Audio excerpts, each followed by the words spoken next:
Welcome back to the channel, everyone. Davey Death Ray here. How y'all doing on this lovely Friday night here? Man, what a wild almost 24 hours it's been for me. Hopefully you guys have had a good last day or so. I know we had earlier today we had a members only first time watch party where we checked out VHS 94. And that was pretty interesting. I like doing the first time watch party with the members. Gonna have to play around with the time to make sure, more people can show up if they'd like to.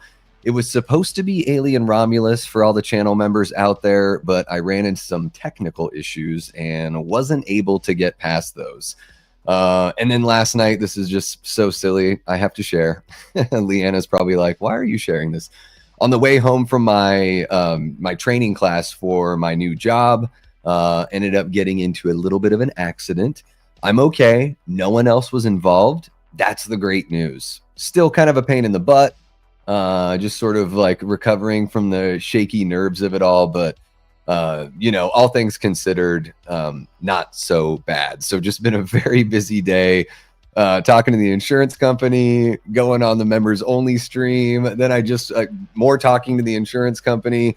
And then I just checked out Lee Winnell's Wolfman with my buddy John. So I think I dropped an out of theater reaction as a short with John in there as well. So if you guys want to know like the quick thoughts on that, I'm going to do a live review tomorrow, and then we'll have a little bit of a discussion.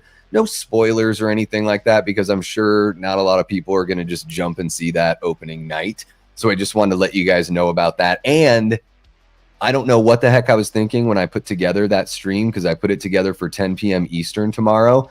But I'm going to be watching my football team play, and they play at, I believe, 8 p.m. Eastern. So I know the game's going to still be going on. So I bumped that up to 5 p.m. Eastern. So if you want to check out the live review of Lee Winnell's Wolfman, it's going to be 5 p.m. Eastern tomorrow. And yeah, I think that sort of catches everybody up with everything going on in my world, and I want to see how you guys are doing. We're here to talk a little Leatherface action. Is Leatherface a villain? Is he a victim? Is he a slasher icon? Is he more of like a backwoods hillbilly horror icon? I'm curious to know what you guys think. We're going to dive into that. Pretty much, I'm just kind of referring to the very first film, because this franchise is one where I really only love the first film, and I think the remake is good. It's good for what it is. But it feels like every one of these movies is almost like a reboot and kind of a different flavor. So we're sort of just going back to the roots of the 74 original Texas Chain Saw Massacre. So I'm going to jump in and say what's up to everybody hanging out here in the chat. Looks very lively in the chat. Oh, and there's a poll. If you want to vote on whether or not Leatherface is a villain or a victim, it looks like most people, about 80% of the 14 votes, are saying he is a villain, not a victim. Well, maybe I can bring you around a little bit on that, or at least we can sort of have a nice lively discussion. And then I'll have to start another poll to see if you guys think he's a slasher icon or a backwoods hillbilly icon. So yeah, let me jump in and say what's up to everybody. We got Paula Fitzhenry. What's happening, Paula? Great to see ya. We've got Antonis Andriotis. How are you doing, Antonis? It says one of your great channel. Antonis, I think your membership just expired because your name isn't green to me in here. But no worries. 99 cents a month gets you back on there. I'm sure you're on the card. Because I got right home from the theater, put together everything, and jumped on here as soon as I could. What's happening, Lamontre? How are you doing, man? Great to see you. We got Billy Judd in the house. Awesome to see you, Billy Judd. Our guy, Gary, Blue Wolf 87. What's happening, Gary? One of our great channel members there. Big Rod says, hey, Davey. Hope the job training is going well. Also, hey, all you fantastic death squatters in the chat. I like that, death squatters. Not squatters, squadders. Training is going great. I've got the opportunity this weekend to do some shadowing with some of the folks that are, already doing the job that I'm training to take on, and won a little prize money yesterday. We did a role-playing competition, and I kicked total ass.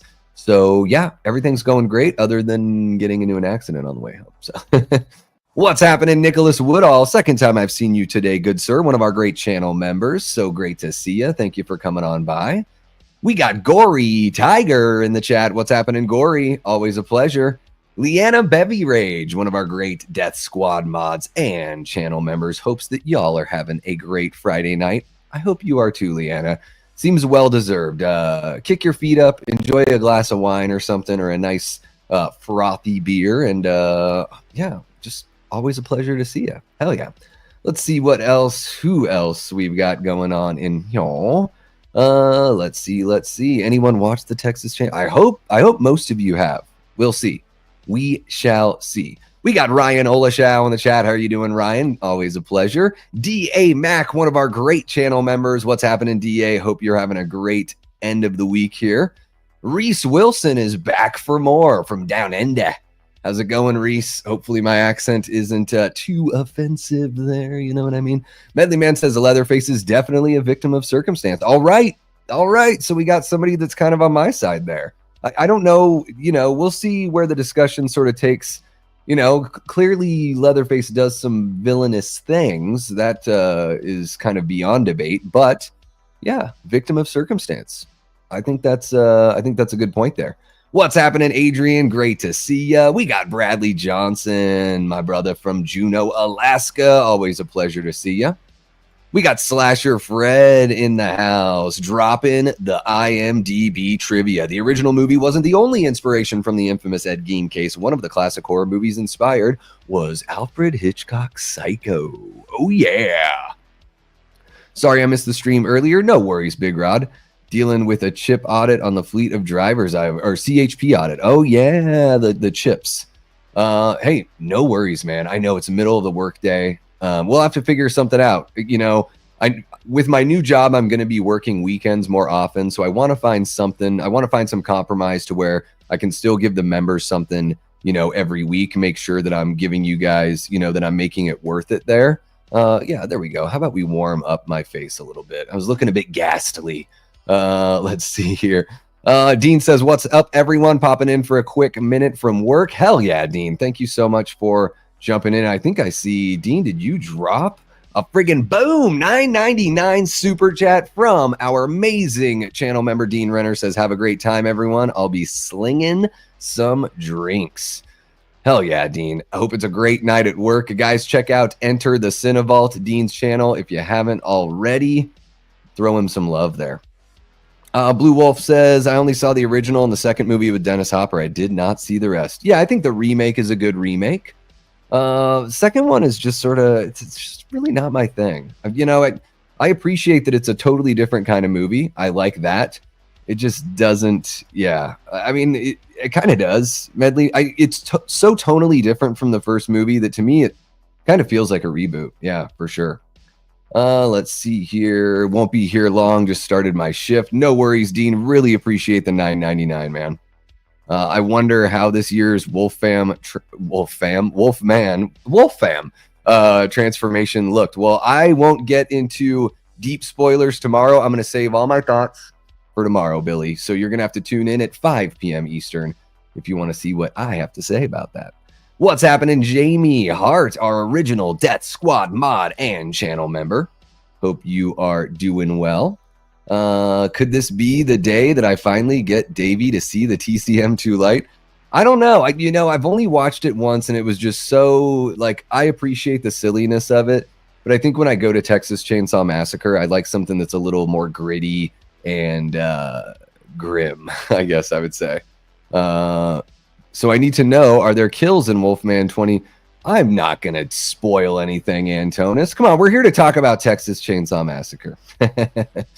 Let's see here. We got Prince hanging out with us. Says, guess what? I'm on 2 different lives right now. We're honoring David Lynch on the Black App Bird app right now. Black App Bird app. Interesting. That's fun to say. Multitasking, baby. Yeah, my entire feed was just flooded with David Lynch tributes. I mean, I guess I would have put my own tribute out there on YouTube, but it was all I was seeing. I was like, you know what? Everyone else has it covered. It's clear and obvious that David Lynch is, was a wholly unique creator. and just a different cat altogether. You know, a true artist, an absolute legend. You know, there aren't many like him out there operating at once, and it's sad to see him go. Absolutely. What's happening? Aaron Click says, hello, everyone. Can't chat, but I'm hanging back listening. Hell yeah. Hell yeah, Aaron. Appreciate that. See who else we got here. You can do an Aussie accent whenever you want, mate. No offense taken. Hell yeah. What I learned about Aussies and a little bit with the New Zealand too is almost every vowel sounds like an I to somebody that has an American accent. Like I listen to this band, the Beths from Auckland, but when they say their name, they're like, hi, we're the Beeths. They say Beeths. And I'm like, oh, Beeths. Interesting. That's a little different. I like it. I love accents. I think they're so fascinating. Victim my ass, says Big Rod. He could have used that hillbilly strength for good instead of just blasting folks with a chainsaw. That's very true. Very true. Oh, Billy, I had no idea. Welcome to our Australian friends. Leanna tried to perfect the Aussie accent watching Paradise Beach. Yeah, I don't know. Maybe it's not Crocodile Dundee because I watched those movies just like once when I was a kid. I have no idea where it comes from. No idea, but I love the accent. It's all at the back of the jaw. Yeah, there we go.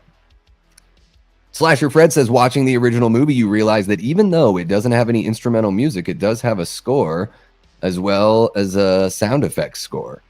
Yeah, it's like, you're basically just listening to the sound design. Yeah, not every movie needs a score. It's really cool when you notice that.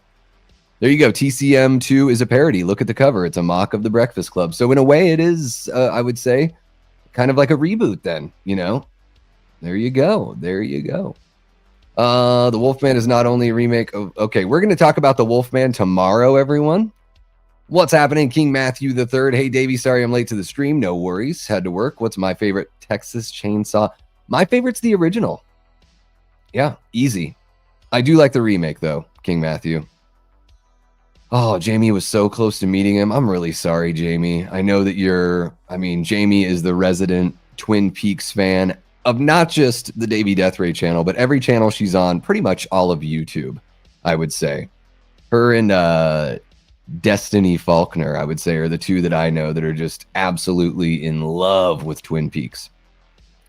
Let's see here. Who else do we got? We got Blu-ray Addict. What's happening, Blu-ray? Always a pleasure to see ya. Yeah, Dennis, I love Dennis Hopper. It's just, the movie just doesn't really fit my flavors, Reese says, I think there's definitely an argument for Victim. He never stood a chance for sanity growing up in that family. There you go. Yeah, we're trying to stay on topic. And guys, just as the channel grows, it's not like, it's not like a rule that you're going to get in trouble for unless you start spamming the chat with stuff that's off topic or repeating questions or whatever. But as the channel continues to grow and we get a little more lively, like I love seeing you guys chat with each other. I have no issue with like side chat and all that stuff. Just know that, I just may skip the chats if they don't have anything to do with the topic. I just may skip them. So no worries at all there. Let's see here. I think that this movie is definitely the first teen slasher movie because it involves teenagers getting high and fall victim to a psychopathic killer in a mask. Well, we're kind of here to, have that discussion, Slasher Fred, because it's very different, than a typical slasher or what slashers would become, after Halloween kind of, laid the more typical tropes of the slasher subgenre. And then the 80s really took that and ran, starting with, Friday the 13th and all that. I do consider Black Christmas a slasher, which also, was released the same weekend as Texas Chainsaw Massacre. But I think Texas Chainsaw Massacre, and we'll get into this a little bit more later, I think Texas Chainsaw Massacre does qualify as a bit more of a backwoods hillbilly thing, because there's the isolation and there's that whole idea of, I don't know if these are teenagers. I think they're 20-somethings. I think they're supposed to be 20-somethings. We don't really know what the agenda is other than going to, I think, visit the, the family home or something like that. But they sort of get caught in this isolated area where everyone's kind of in on the thing. So to me, sort of like with Jaws, like if you want to call Jaws a horror movie, I ain't going to fight you on it. I think Jaws is a bit more of a thriller and it has horrific elements, but it also has comedic elements, dramatic elements, all that kind of stuff. And similar with that, like with Texas Chainsaw, if you call it a slasher, by all means, I ain't going to fight you.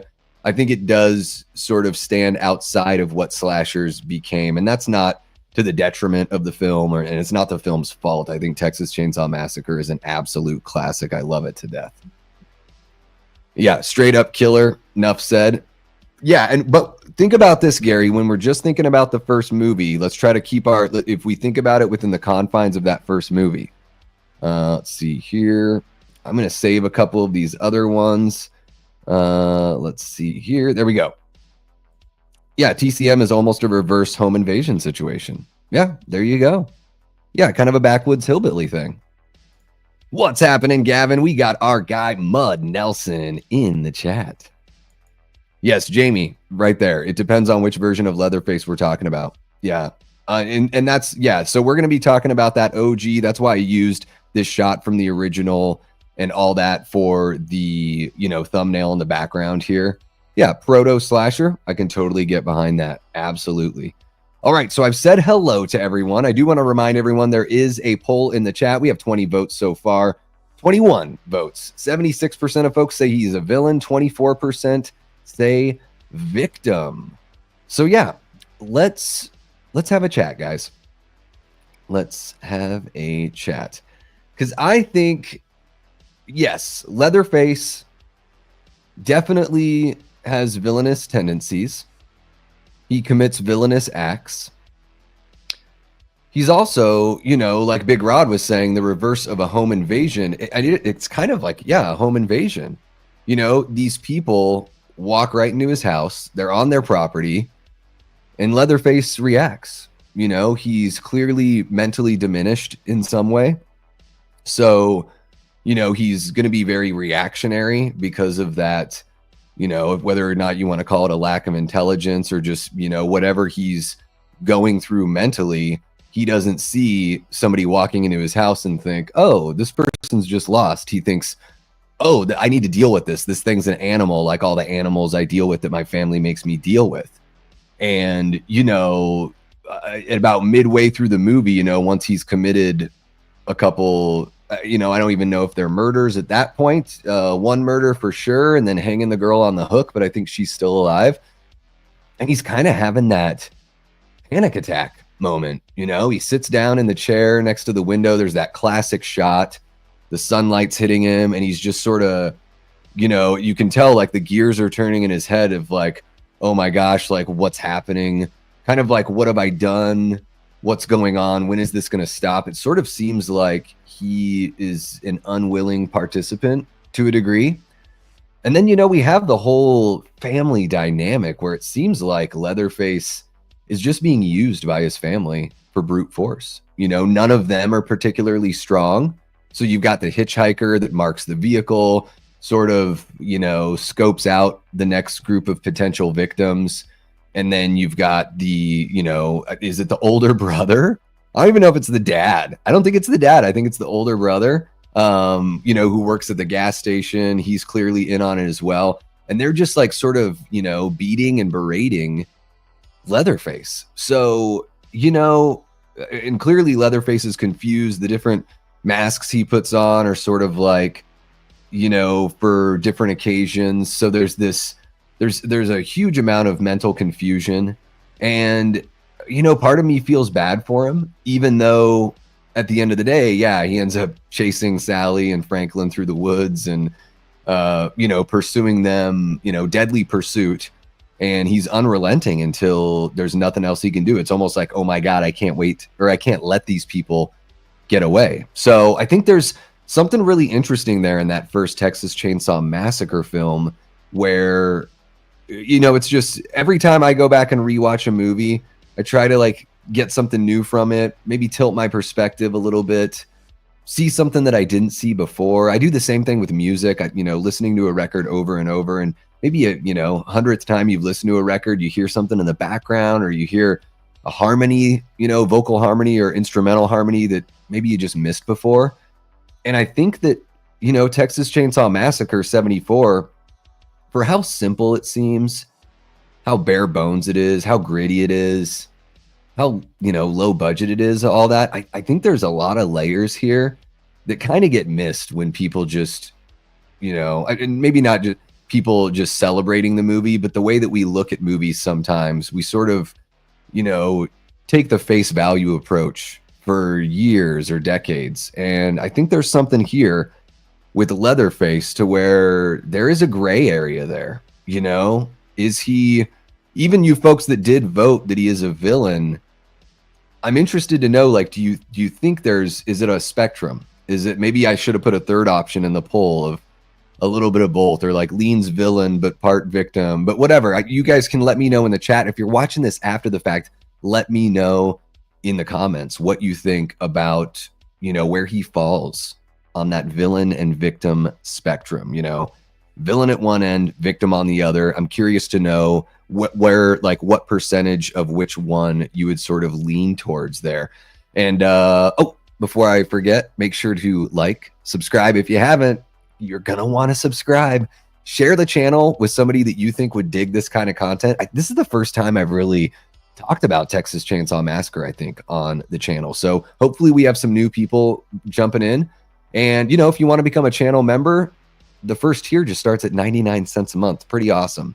And if you don't want to do any of that, but you want to help me buy a cup of coffee or help me buy a new car, because I'm pretty sure my car is going to be totaled, there's a Venmo QR code right there, and no one touches any of that money. It all goes to me, which is great if that's what you want to do. Google takes a little bit for the YouTube super chats and all that. Okay, so I've blabbed for a few minutes. I'm curious to see what you guys are saying here. King Matthew III says, also, I feel like Leatherface is more of a broken villain due to the fact he was thrown into a trash can in TCM the beginning. Then in Leatherface 2017, he was raised the way he is, so he's broken. Yeah, I mean, I think that, even though we're talking mostly, or at least I'm talking mostly about the first film, yes, guys, please feel free to chime in on some of the other films because they do give that background. So yes, those same things that we saw, fully in fruition in the original Texas Chainsaw Massacre, TCM, the beginning, thrown in a trash can, Leatherface, raised poorly, abused his whole life, mentally diminished. I would imagine mentally diminished forever. I don't know if I've seen Leatherface 2017. If there was ever an interpretation where he didn't have some sort of mental disability, then I wouldn't consider that canon with the first film, unfortunately.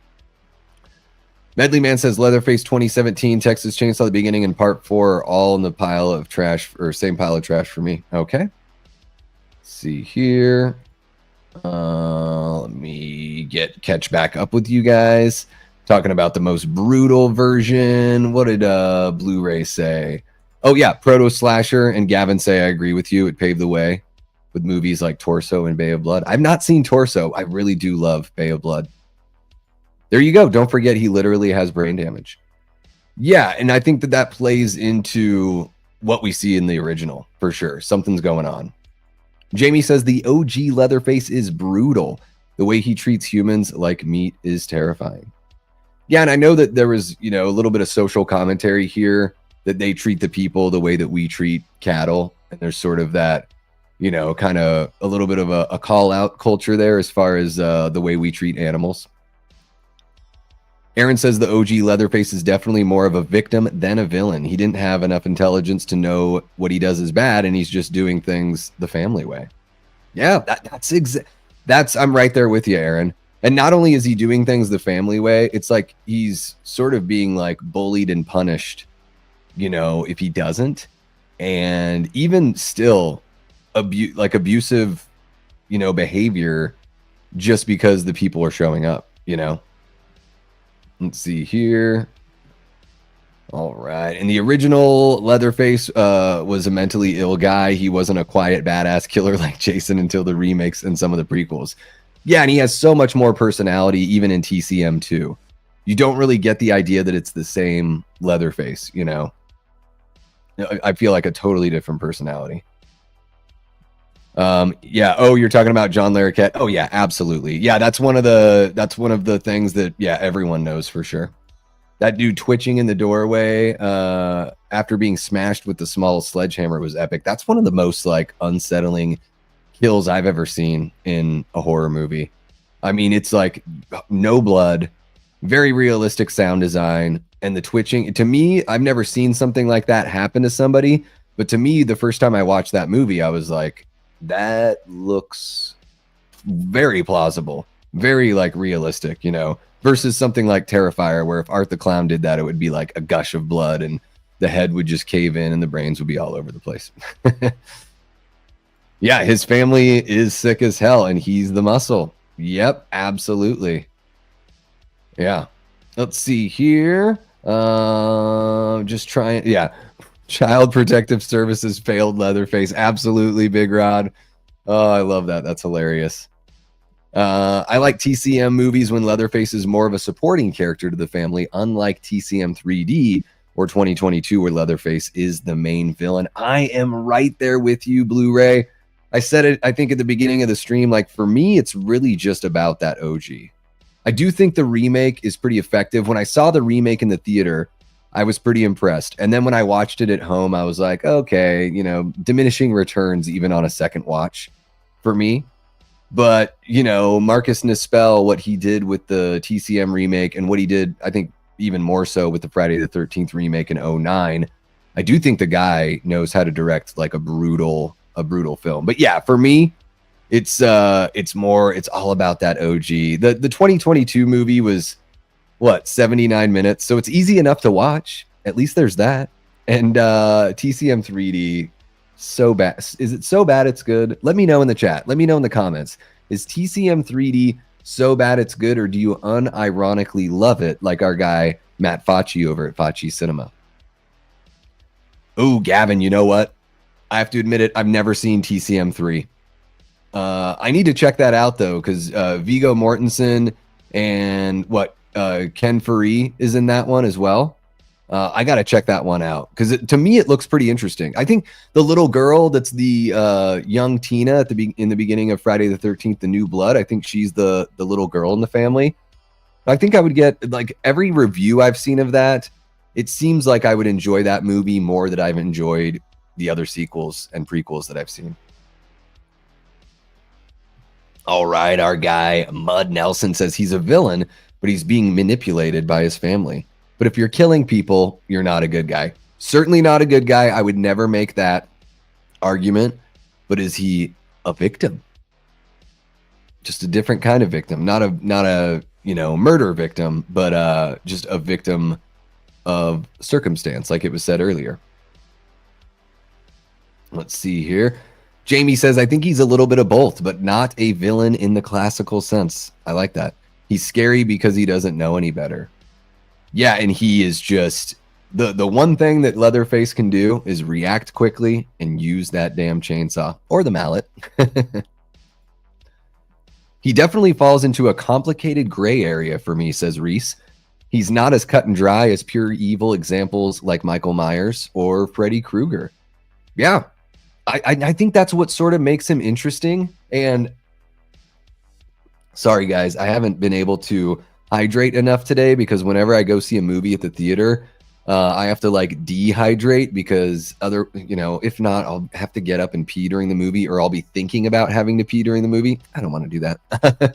Yeah, Reese, I like this gray area idea. And certainly, yeah, Michael Myers is a walking wall of pure evil. Sure, there are some people he might bump into and not dispatch, but there's no really arguing that there's anything, behind those blackest eyes, devil's eyes. And of course, Freddy, I mean, not only is Freddy a, pure evil villain, he is pure joy and pure evil at the same time.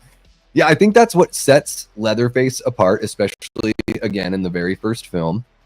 And, I think that's a really cool, when you go back to those earlier movies, earlier horror movies, Psycho, Peeping Tom, Texas Chain Saw Massacre, even Black Christmas, because clearly Billy is mentally ill. I don't think that Billy's a victim. I wouldn't, wouldn't ask that about Billy. But yeah, they're just a little more. I feel like the filmmakers sort of dug a little bit deeper because maybe they didn't know that you could just do Michael Myers or Jason Voorhees or Freddy Krueger and just sort of get away with like that sort of baseline singular thought killer. You know what I mean? Especially, I mean, Psycho's a total classic. I think, I don't think anyone would ever really feel like Norman Bates is a victim, but yes, there's some, real life kind of sociopathic mental illness going there. But man, Peeping Tom was the fact that came out like the same year as Psycho, and it's got probably the most sympathetic villain I've ever seen, in a movie. I don't want to spoil anything. If you guys have not seen Peeping Tom, I really can't recommend it enough. It's not a movie that's going to feel like a modern movie. It's going to feel like a movie made in the 60s. I think it came out in 60. It is in color, whereas, Psycho was black and white. And I don't want to dive in too deep about what makes the killer sympathetic, but I do think the movie, you kind of feel for the guy, as you're going through watching it. So I would implore everyone that hasn't seen Peeping Tom to give it a watch. I think it's really good and not talked about nearly enough as far as those proto slashers go, those 60s slashers. Big Rod says his villainous, is that a word? His villainous behavior was definitely a product of his environment and illness, but I think everyone has the choice to be good and do good. Yeah, and I don't know if he has I don't even know, like, I wonder with Leatherface, does he even know that's an option? It's like, it's sort of like they live in such a remote area. Family is like all that he knows. So there's that whole like nature versus nurture. He doesn't really have nature, because unfortunately his nature is his diminished intelligence or his mental, I don't want to say any words that are going to get me shadow banned on YouTube, but just that, I don't want to call it mental illness because I do think that it's just something he was sort of born with. And then also, on the nurture side, his family has basically been raising him to be the muscle his whole life because was built like a brick shit house when he was a little kid. So they just turned him into the brute. So I don't know, while I do agree that like, yes, people that have their mental wherewithal do have the choice to be good and do good. I don't know if Leatherface even like knows what that is. I think that's one of the reasons why I wanted to bring that into the conversation. By the way, the idea of is he a slasher killer or backwoods killer, that is all Eli Cortez who gave me that idea. He sent me an email months ago, and I thought about it for a long time, and I was like, I don't know if there's enough meat on the bone for me to talk about just that one topic because it's not a franchise that I'm passionate about, throughout. But the more I thought about it, I was like, there is this idea of like villain or victim that we can lump in there. So shout out to Eli Cortez for, giving me the idea. And yeah, I think that's just what really makes Leatherface really fascinating in this first film. Does he even know that there's another option? Let's see here. Nicholas, I've said that a couple times. I enjoyed that one.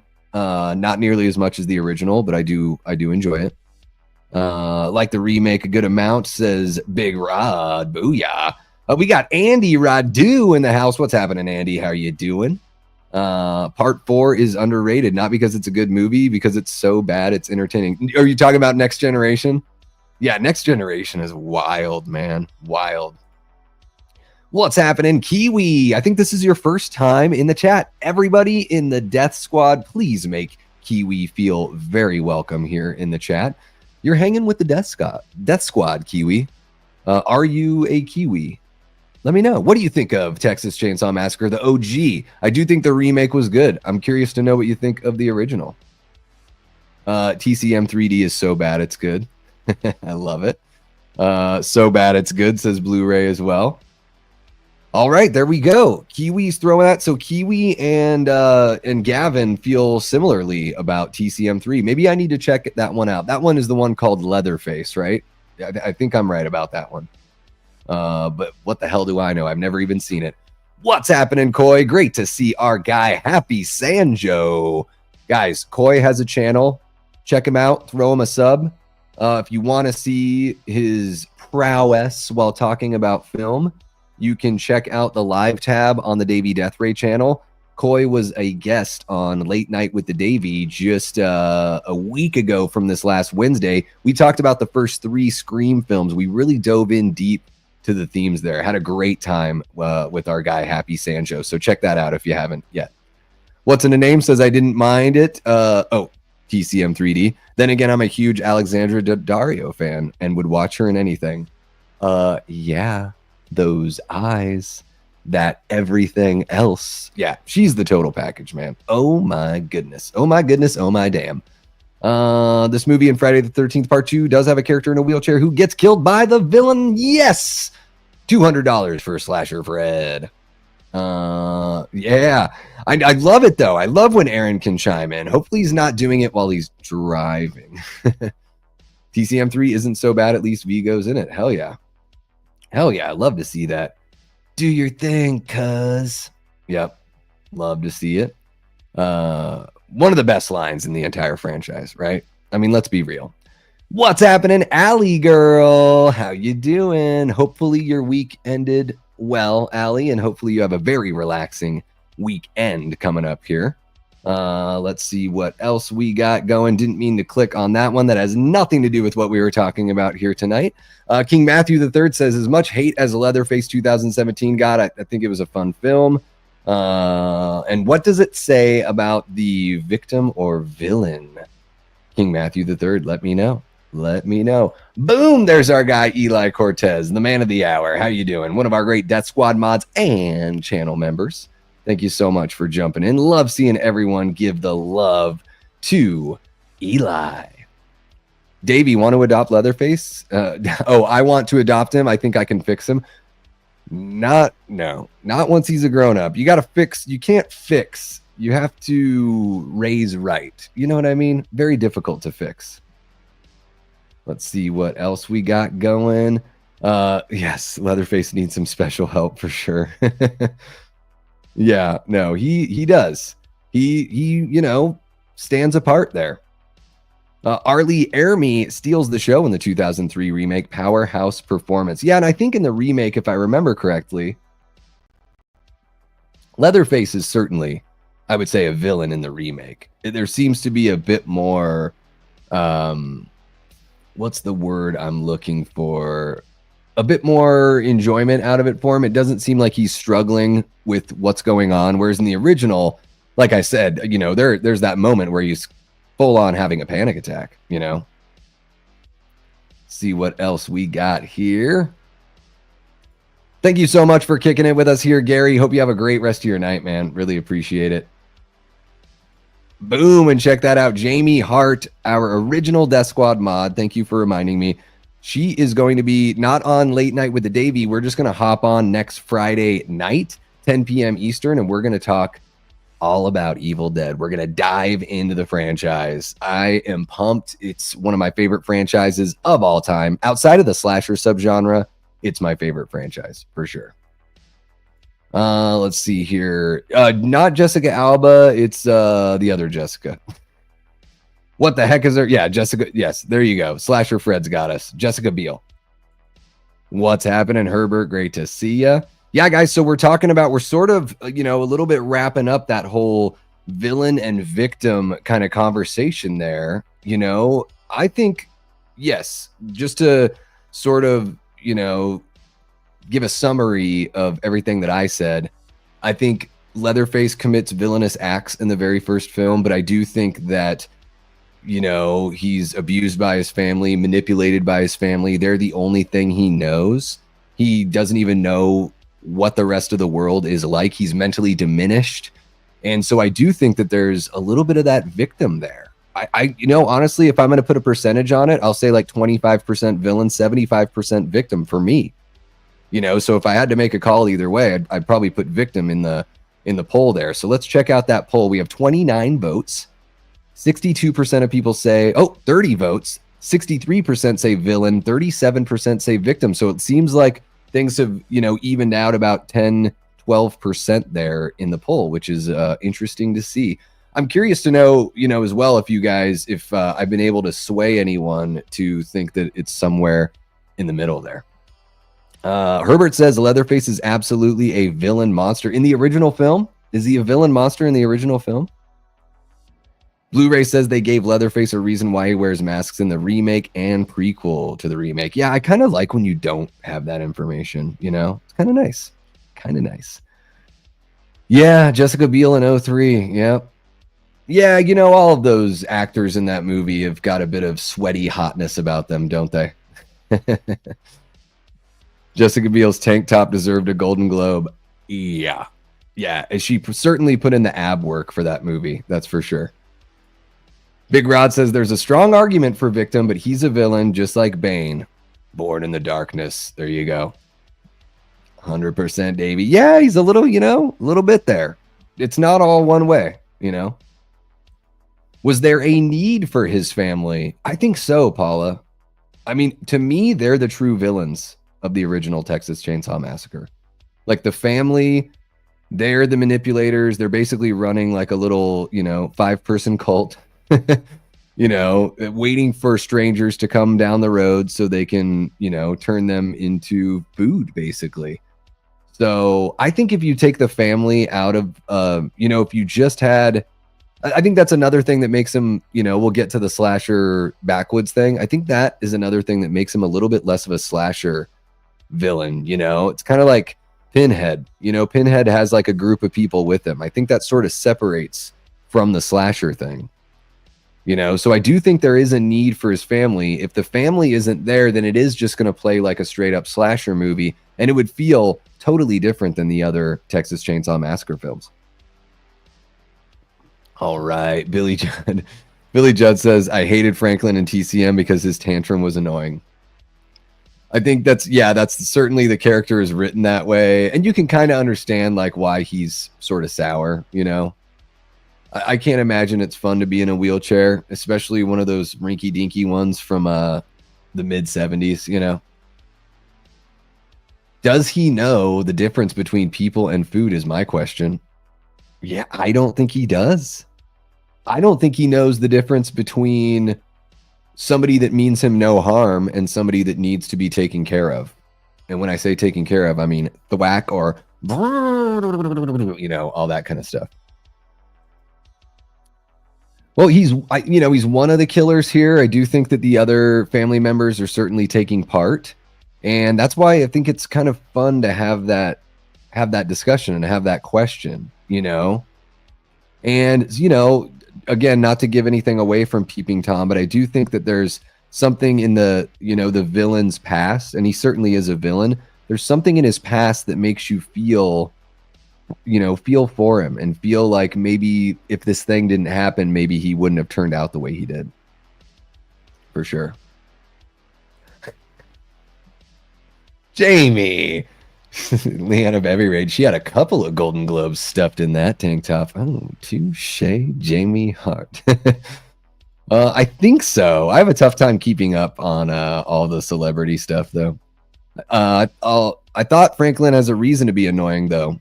It's middle of summer. He's stuck in a wheelchair, and he's the fifth wheel to his sister and friends. Yeah. I mean, that's basically like he says it all, when they're going through the farmhouse and he's like shouting and just sort of, doing his thing. That's why. I mean, you'd be mad too if you went to like take a pee on the side of the road and then like fell down a hill and you couldn't use your legs. Like that would put me in a pretty bad mood too. I wouldn't want to have to do that like in front of the whole friend group anyways, humiliating enough, and then to fall down even worse. Let's see here. What do we got? I'm just staying on topic here. Was Stu Macher a villain? This is a slippery slope. Oh yeah, absolutely.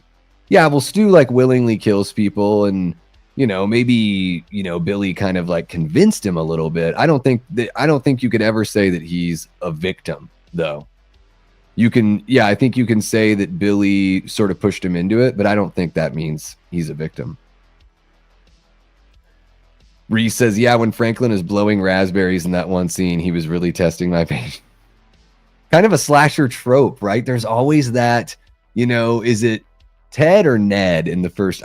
Ned, I think, and then Ted is like the jokester in Friday the 13th Part 2 that doesn't die. So Ned from the original Friday the 13th, a lot of those movies have like that character that's so like jokey and annoying, or jokey, and then there's also the annoying side. Sometimes they're together, sometimes they aren't. Yeah, there you go. Yeah, he was sadistically enjoying the slaughter. There you go. If Leatherface made that grisly work of art in the cemetery opening, Leatherface is a monster. What was that grave robbing about? I think that we're supposed to get the idea that that was the hitchhiker, Herbert. You know, they found the hitchhiker, down the road, just away from there. So I think that the family is involved with that. I get the idea they're not really bringing Leatherface with them. I get the idea that Leatherface is the one that's like the protector and the guard. They don't explicitly say it though. There you go. Boom. Peer pressure. Yeah. I think Sally wanted Franklin to die, which is why she was so quick to just throw his wheelchair to Leatherface, then offer Franklin as a sacrifice. Oh, that's pretty funny. Well, where I grew up in Southeast Alaska, where there are bears all around, one of the things that people say is they're like, hey, you don't need to be the fastest person. You just need to be faster than the person you're with, and maybe push them down and then run away from the bear. Oh, goodness, Leanna. That's just how Franklin rolls. Get it? Oh, we got all the Scream talk going on. I love it. Yes. Yeah.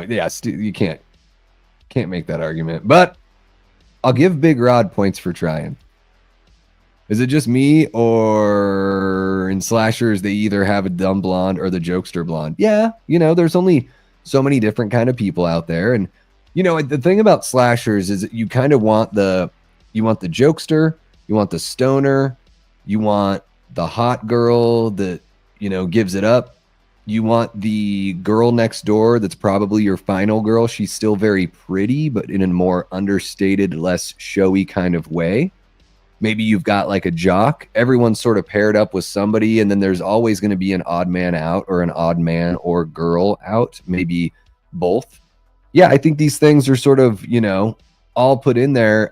And oddly enough, another thing that I think makes, the Texas Chainsaw Massacre, at least the original, not so much of a slasher, or why I see that it's kind of outside of that group, is they don't really have the stereotypes. Yes, Franklin is an annoying character. The other characters are very similar to one another. You don't like in the remake, they have way more separate personalities. But I do think in the original Texas Chainsaw Massacre, there's not much difference between the other characters. They're just like a couple fun-loving couples that want to go out and, find a water hole and make out and do it and all that kind of fun stuff. Yeah. Leanna's the funniest person in the stream. She always is. I can't compete with that shit. Yeah, that was the hitchhiker. He loved using that camera. And it explains, why they found him out there. Yeah. Andy says, is it just me, or in slasher movies they always... Oh, okay. Yeah, no, you already said, Andy, it's cool. If there's like a typo or something, don't worry about it. I can, unfortunately it doesn't take it away on StreamYard. So yeah, I can usually read through the, the typos. No worries though. I am ready for the slut to be the final girl. They've got to have a movie or two that's sort of, what's that expression they always use now? What's that expression they used? They always used it with The Last Jedi. Subvert expectations. Yeah, it's like the one thing that everybody that thinks that The Last Jedi is a good movie just says that phrase, and it's like supposed to be this mic drop kind of thing, and it's not. I'm totally down for that too, Allie. I wouldn't mind seeing it. Just to shake things up. Shake it up. Beep, beep, beep, ooh, shake it up. See here. Screw all those goody two shoes. Goody little two shoes. Goody little two shoes. We'll talk more about that next Friday. Reese Wilson says, what's more eerie, though, the OG Leatherface mask or the Pretty Lady mask? To be honest, that Pretty Lady one creeped me out more. Oh, yeah, I think that one's scarier. Yeah, the like over the top makeup, like the badly done makeup. Plus, it is, I think what Leatherface is wearing when he's doing more of his pursuit, certainly when he is more villainous in the movie, even though he commits villainous acts with his other mask. Yeah, chasing them through the woods, of course, or no, yeah. No, I guess chasing him in the woods at night, that is his OG mask. But later on, like that, especially as we get more towards daylight, towards the end of the movie, I think that's pretty freaky. That shot of him, all of them at the one end of the table, and he's like got a head tilt going on, super creepy. I'm right there with you, Reese. I think it's the pretty lady mask that is that's much scarier. Oh, thank you so much, Andy. That's why I decided to do this whole YouTube thing, Andy, is because I was like, you know what? I think I've got stuff to say. Like, and people throughout my life have been like, hey, you've got a voice for radio or face for radio. Maybe a little bit of both. But I was like, oh, I've got this voice that just naturally has this sort of cadence and tone.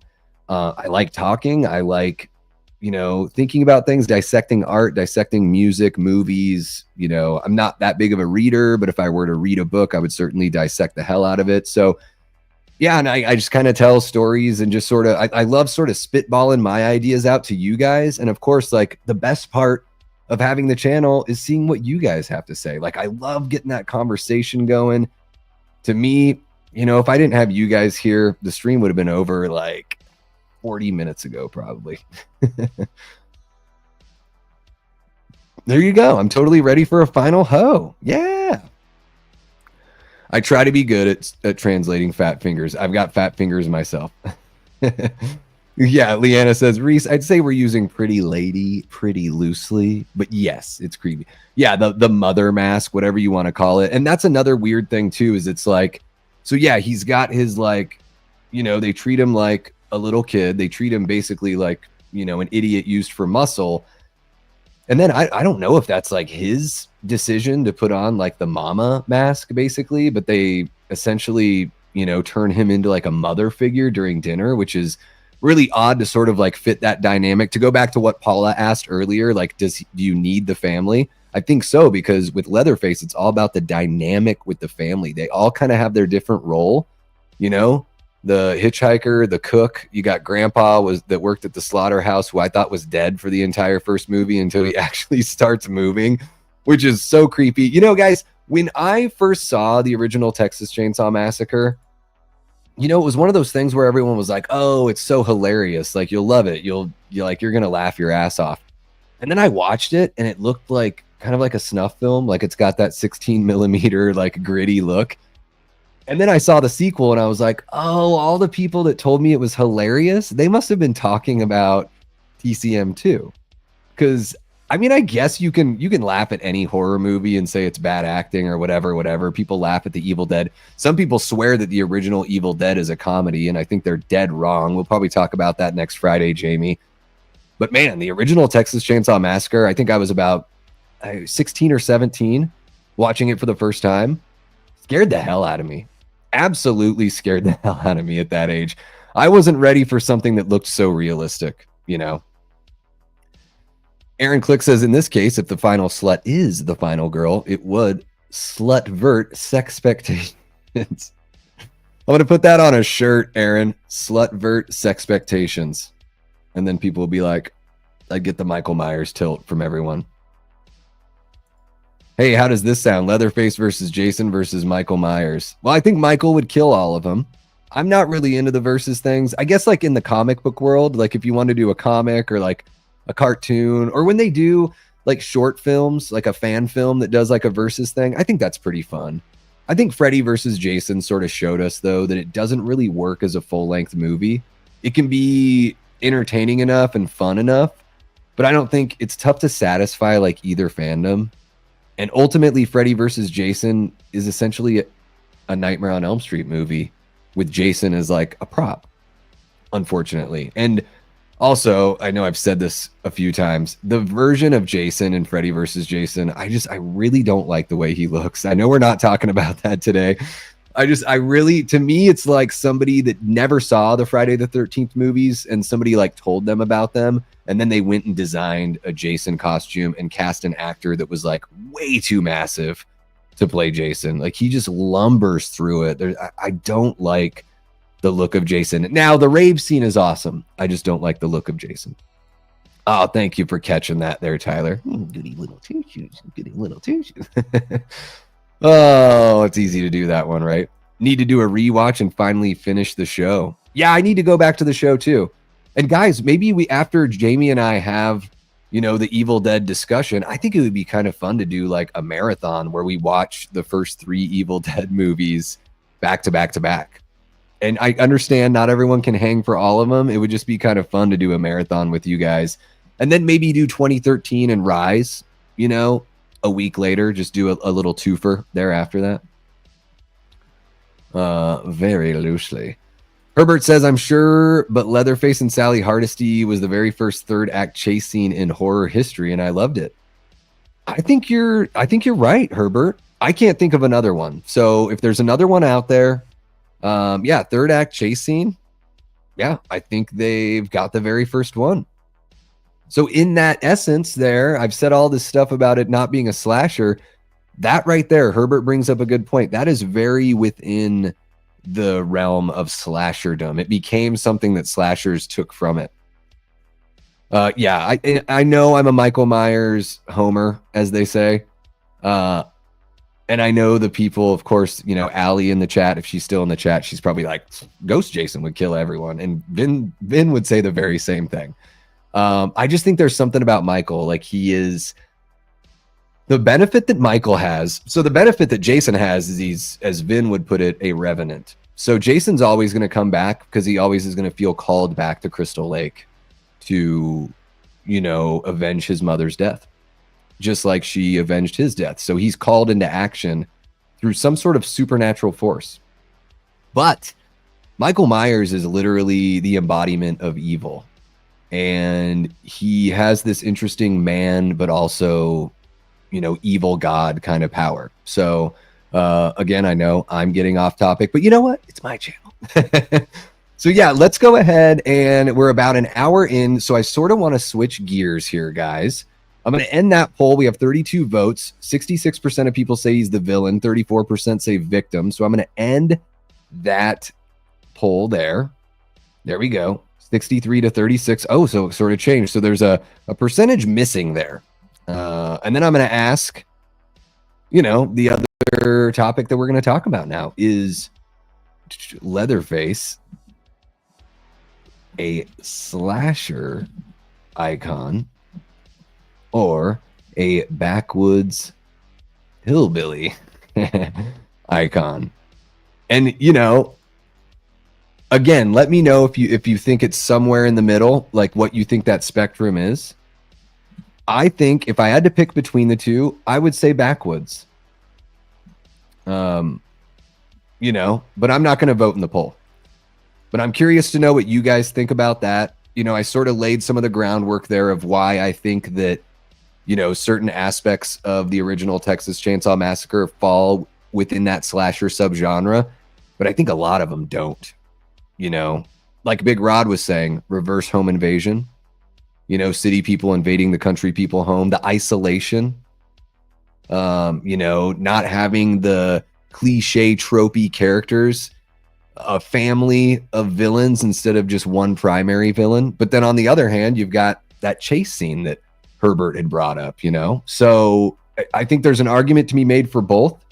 And again, just for anyone that jumped in later on in the stream, just like, I'll just basically say what I said before. Just like if you say that Jaws is a horror movie, which I don't necessarily think it is, but if somebody says Jaws is horror, I'm like, I'm not going to argue that. Like it clearly there's like a lot of horror going on in that movie.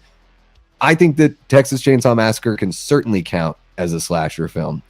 But when Eli brought up that question to me and sent me that email, I was like, huh, I had never really thought about it. And the more I thought about it, where I'm like, yeah, it's a little bit more of that like backwoods, wrong turn, you know, Tucker and Dale versus evil, that whole sort of, you know, even kind of cabin in the woodsy, although that movie is like a little bit of everything. But yeah, you know, I think that after Eli posed that question to me, it made me realize, like, I started Googling. I was like, is Leatherface a slasher villain? Is Texas Chainsaw Massacre a slasher movie? A lot of the answers I was getting, like, through Google was like, yes, he's a slasher villain. And I'm like, but I just don't know if it's that. Like, I do think he's sort of, especially in the first film, I think it's pretty different than Jason, Michael, Freddy, Ghostface, Chucky, all that kind of stuff. So, and I think it's interesting to sort of draw those lines and sort of create some of those borders on, you know, the language we use and how we describe things.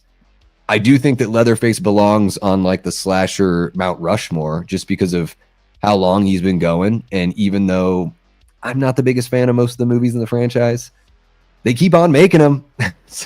Plenty of fandom out there. So, you know, I do think he belongs there, but he is the one that to me sort of sticks out as the one of these things is not like the other, you know, when we're talking about our slasher villains. So I'm interested to see what you guys think. I knew it, Allie. I knew it.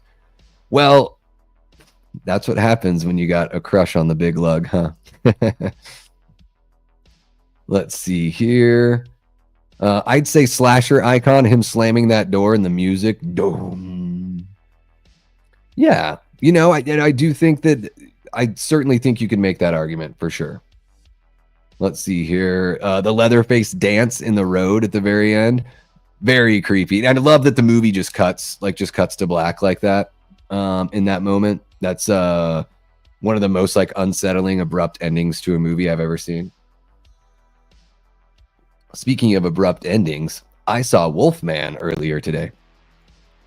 What's happening? Gregory Fisher. Yes, he is a killer. And earlier we were just having that discussion of like, you know, where does he fall on the spectrum of like, is he a straight up villain? Is he a victim? Is he somewhere in the middle because of the way his family treats him and the fact that he's mentally diminished, all that kind of stuff. But yes, absolutely, Gregory. Leatherface is a killer. King Matthew III says, I'm not sure if Leatherface is counted as the main horror icons, but I think he was the first masked killer because TCM was 74 and Halloween was 78. Yes. Oh, absolutely. Yeah.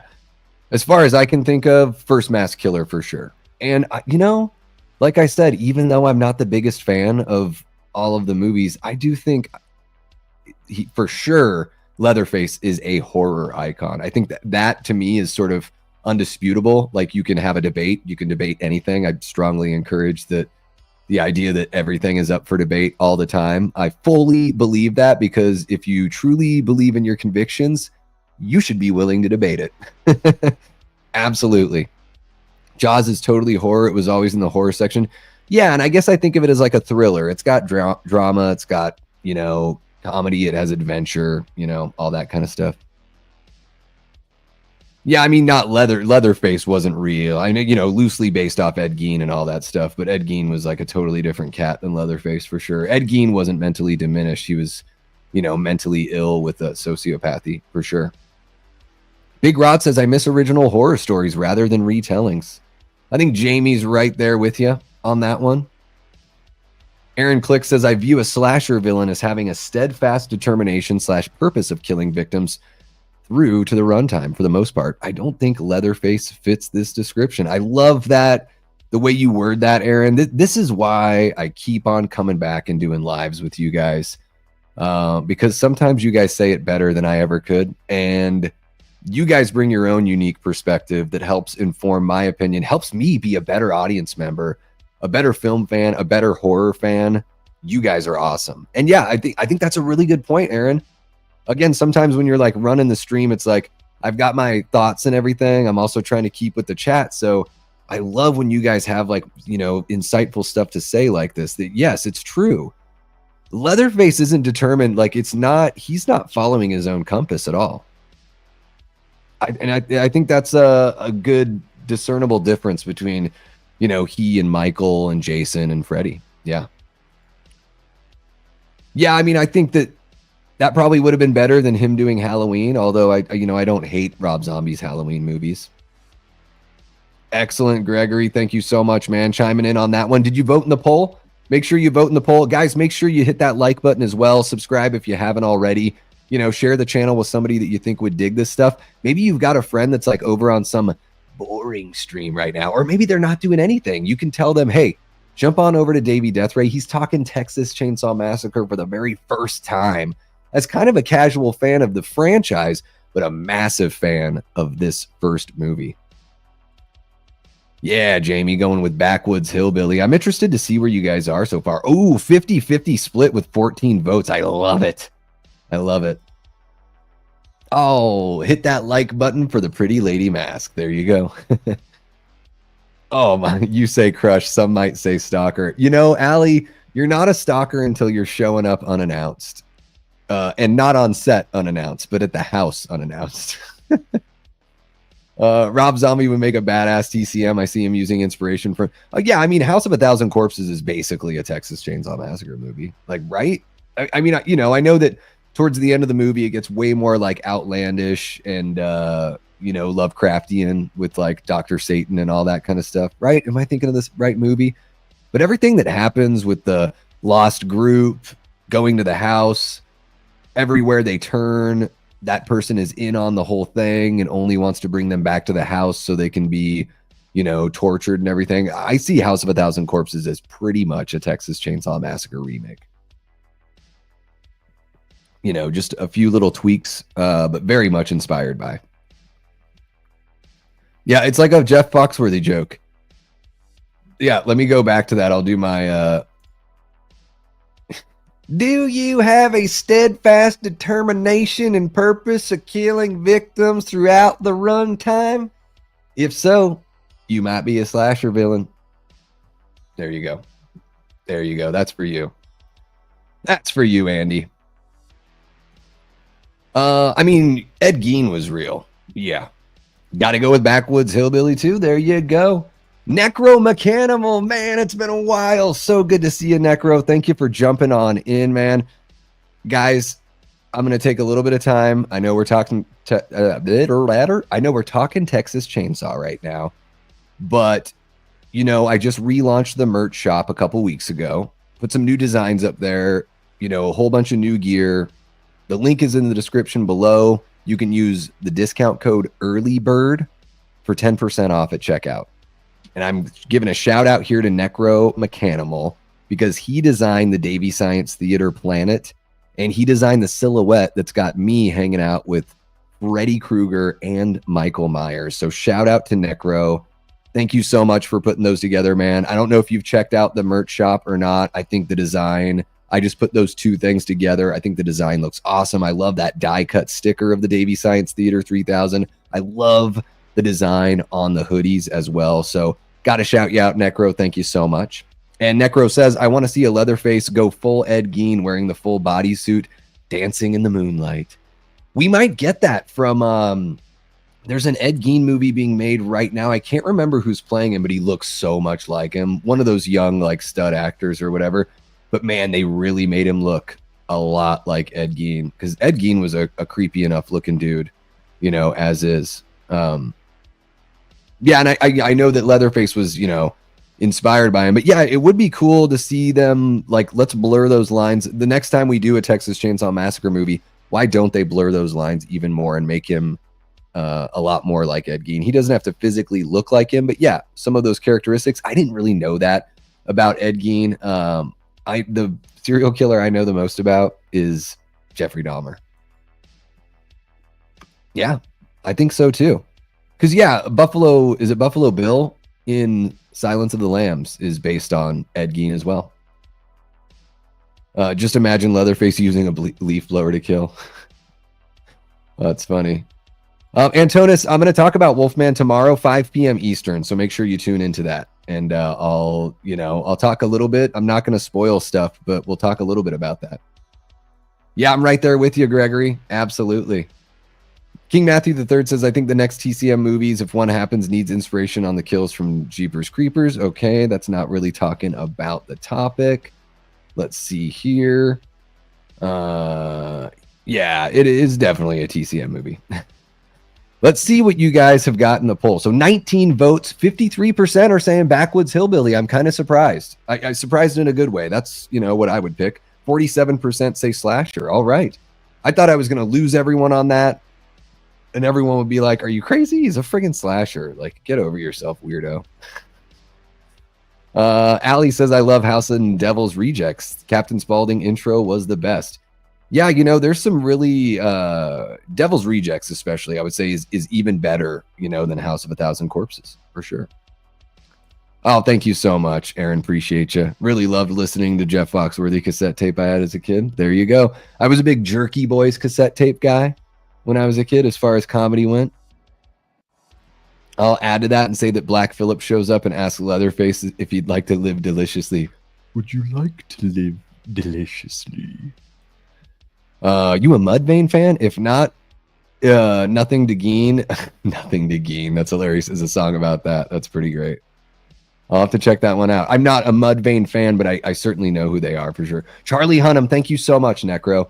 Yeah, Charlie Hunnam, by all accounts, I have a tough time telling if dudes are good looking. It's very difficult, but by all accounts, he seems to be a very handsome gentleman. Google that picture of him as Ed Gein. It is like shocking. What they're able to do with prosthetics now. Like, he really has that look. It's pretty chilling. Dancing in the moonlight. I probably a handful. And now we have a new one coming out. Oh, I bet I did not know that. I'll have to check that out. Leanna, hit me up with that story later on. Jordan Decker says, dude, what the fuck? I didn't see a post or anything about this live stream. I was in between when I was just happened to stumble upon the stream. No worries, Jordan. I shared it on Instagram. Did I forget to share this on the on the community tab?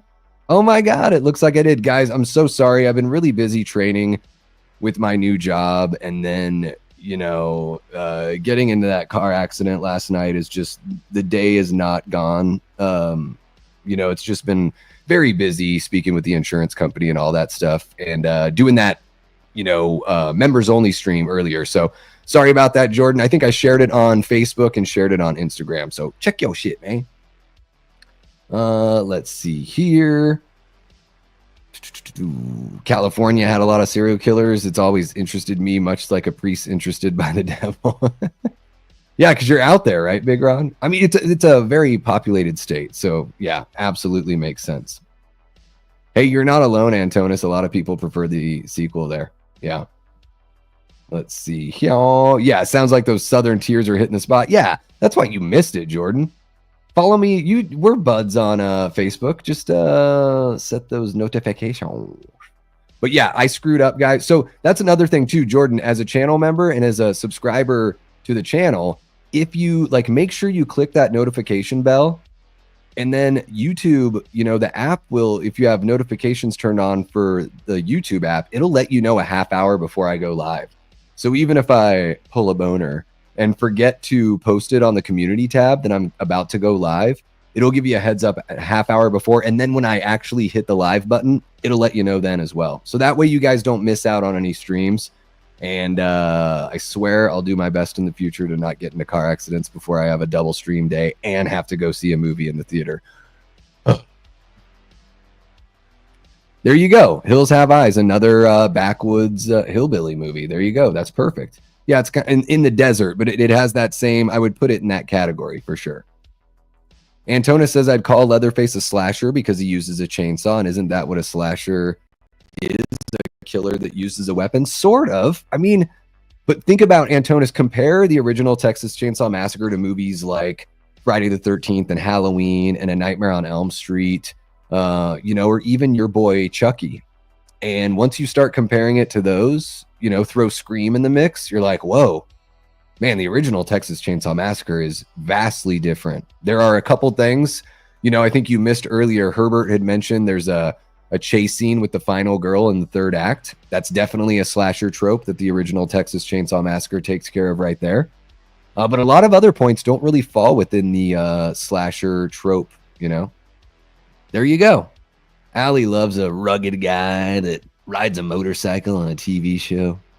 I think I know exactly the kind of guys that Allie's into, like the, you know, big, rugged, make you feel tiny in their arms, hockey player kind of guys, right, Allie? Certainly not someone such as myself, but that's why I appreciate you coming back to the channel so much, Allie. Not your type, but totally your hype. I get it. I get it. No worries, Jeff. Hey, man. Sorry about the overlap there. Sometimes I miss that kind of stuff, and sometimes I'm just like, yeah, I'll go live when I go live. Thank you so much for jumping in, man. Yeah, Jeff's got a channel, John No Juggalo. Covers a lot of physical media over there. So if you're into, like, you know, people sharing the deals they found and their pickups and all that stuff, I really like Jeff's like super chill kind of cadence. Very relaxing. Sometimes I, you know, put him in my ears just, you know, at the end of the night, brushing my teeth or whatever, doing some dishes just to kind of chill out on the evening. So if you guys like that kind of stuff, go check out Jeff's channel. Boom, there it is. Big Rod got the notification. Got to click that bell, Jordan. Come on, y'all. Yes, Jamie knows what's up. Andy, I am okay. Totally okay. No one else was involved. Hoping the vehicle's totaled just so I can get something new. I just feel like a dummy. It was late at night. I was taking a route that I never take from on the other side of the city, and the brakes on my car could have been a little bit better. But yeah, doing okay. Just very embarrassed, and I just feel like an idiot. I gotta stop talking about it. Hey, no worries, Allie. Yeah, I mean, it could have been so, you know, just counting my blessings that it was just what it was. So, you know, if all it is kind of a pain in the butt logistically, I'll take that any day of the week over the alternative for sure. Yeah, I haven't watched that series. Probably not going to watch that. I know so much about the guy that I don't need to see like inaccurate interpretations of the events, because I've already read about the series and I know they got a lot of stuff like way wrong.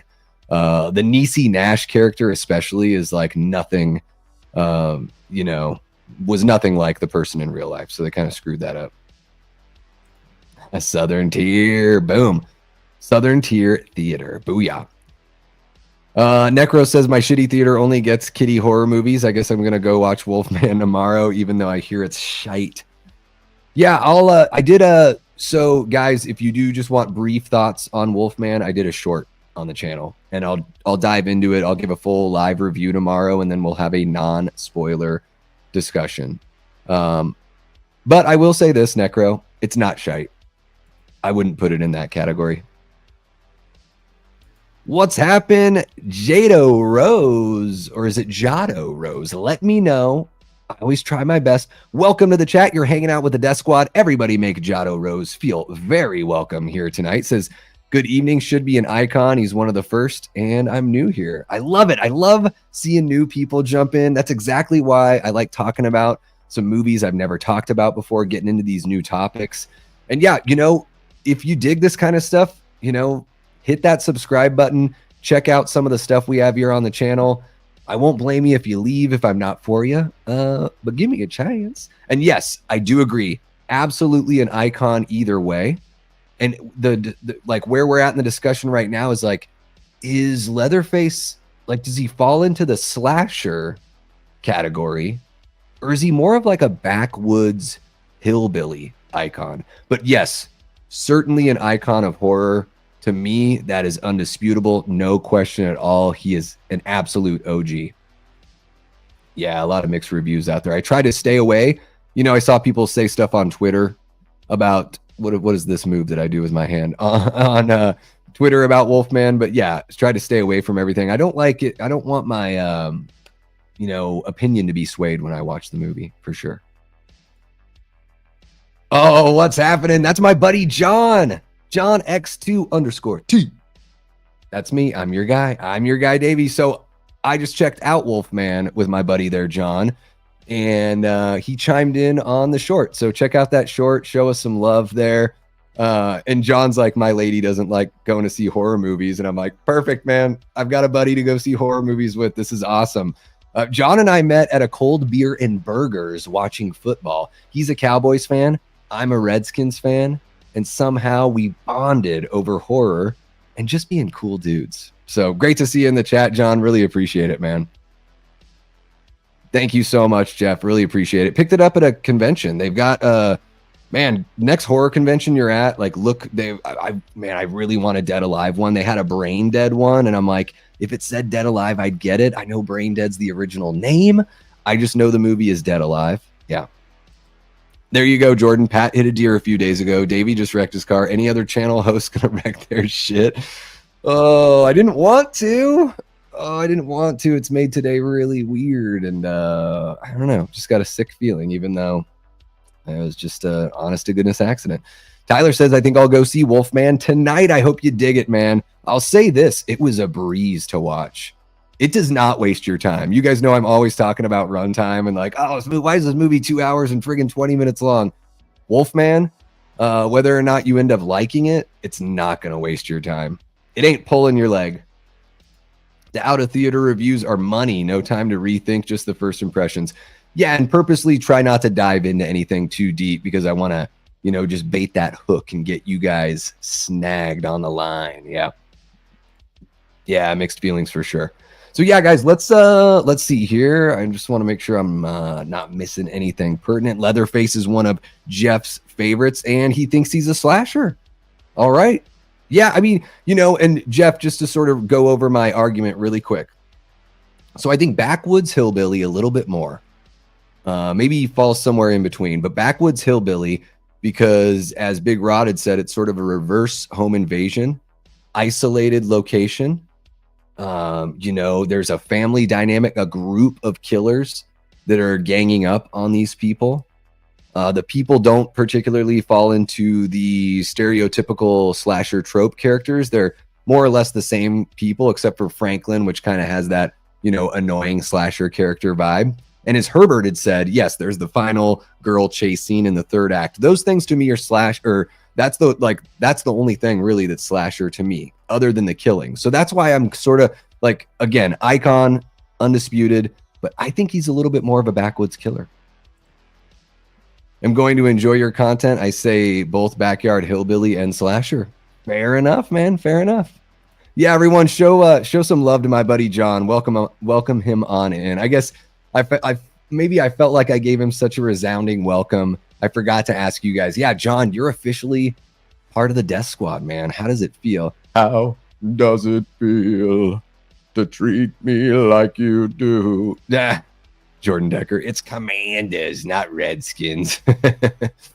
Yeah, Pat, that Halloween movie collector.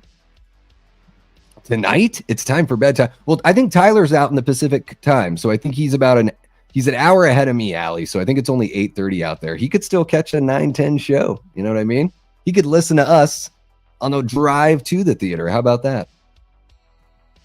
Now I'm more Dead Alive over Brain Dead for the name.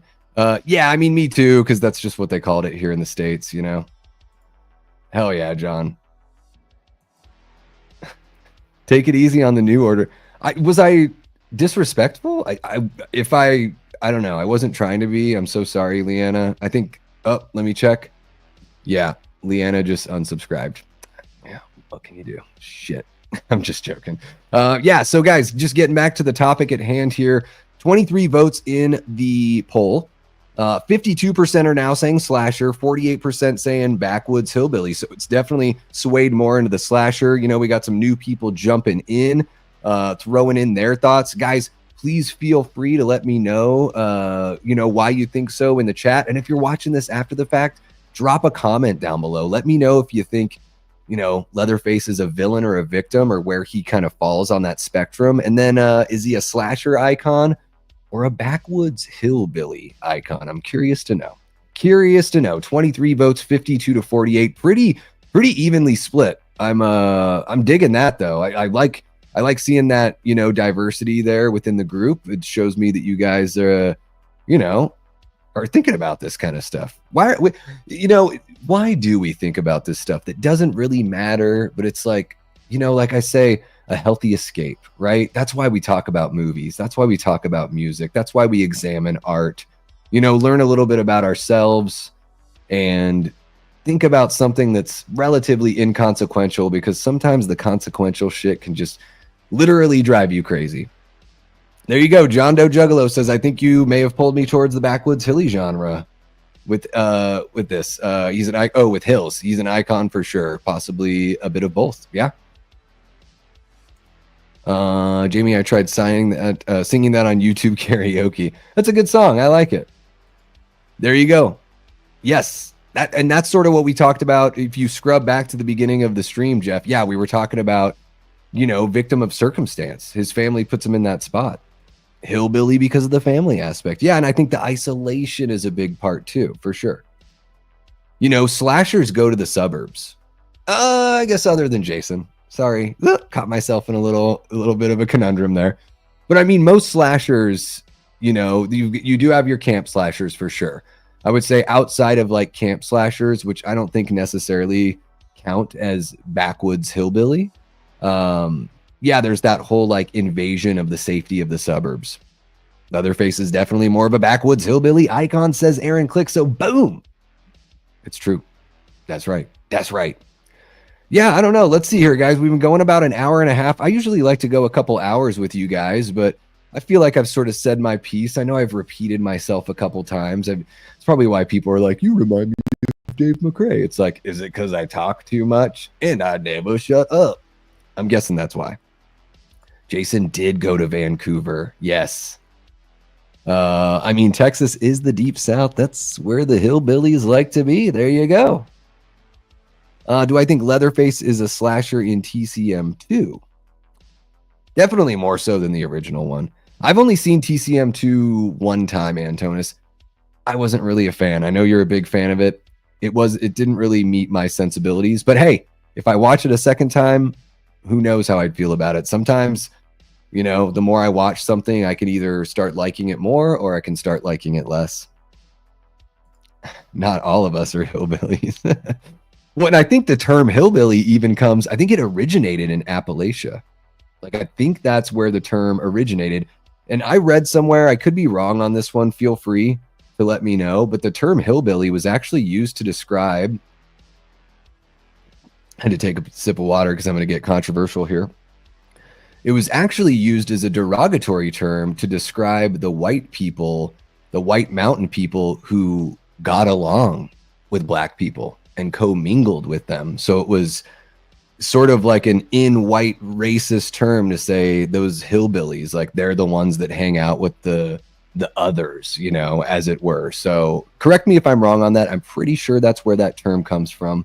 But I could be wrong. Davey's gonna shortchange us now, fucking slacker.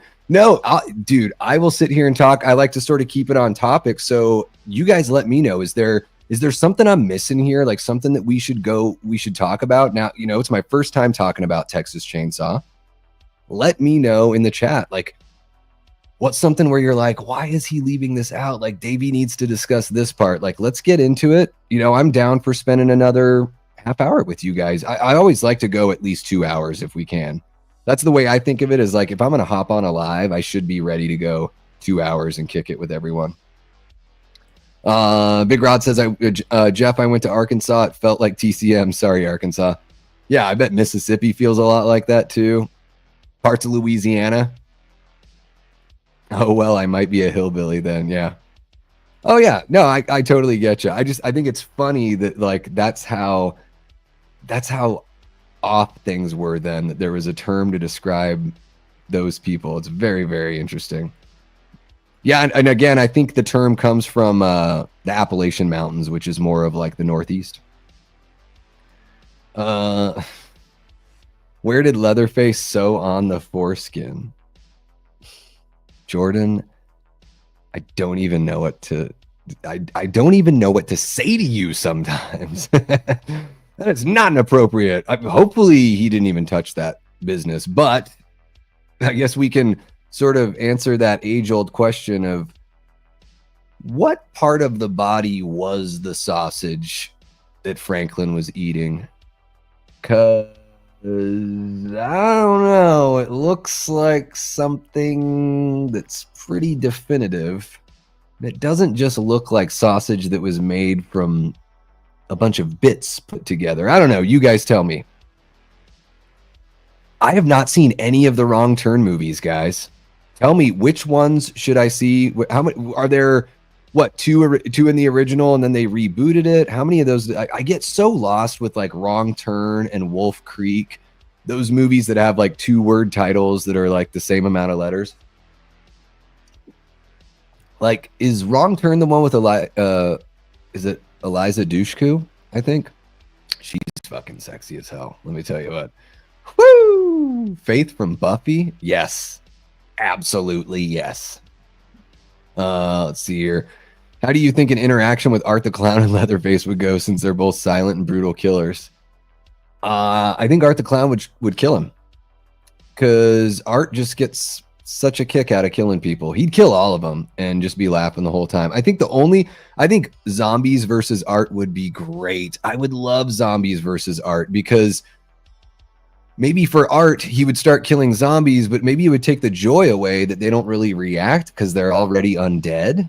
So there's no joy because he doesn't get to see like the faces and the screams of pain, and the zombies would be killing other people. It would take away from Art's body count. So I think that would be like the funny, like womp womp, like, you know, Art the Clown with his bag over his shoulder, like walking like bummed out during a zombie invasion. I don't know why. It's just something I thought of. Wait until Jordan realizes that I don't swear. His language is corrupting my delicate. It's warping my tiny, fragile mind, as Cartman would say. The book and movies in the Wrong Turn series are probably the best. How many of there are? Douchku. That's right. Eliza was in the first one, yeah. Hot take, Eliza Dushku did the white tank top better than Jessica. I think you might have something there. I think she's sexier than Jessica Biel, for sure. Sexier than Alexandra Daddario? That's a tall order. That is a tall order. All right. Antonis recommends that I watch the entire Wrong Turn franchise. Okay. Very low budget, but a lot of fun. And Paula is here all night. Party! There we go. Sorry, Jamie, you're one of us now. So, guys, I guess I do have a question for you, since we've already. Please, but tell me, what do you think? What do you think Franklin's eating there? I think you guys know what I'm getting at. At least that's what I've seen all the time out in the boot. 25 votes for the poll there. Is Leatherface a slasher icon or a backwoods hillbilly? 52-48 at 25 votes. I'm going to go ahead and close that one out there. I think we have that's a nice even. 25 votes, now 51-47, which is definitely not 100%. So I'm going to say 52-48. But let me know, guys. Do you want to do a watch party, Texas Chainsaw Massacre watch party of the original film? And then maybe you guys can get me to watch Texas Chainsaw Massacre 3 Leatherface. That might be kind of fun.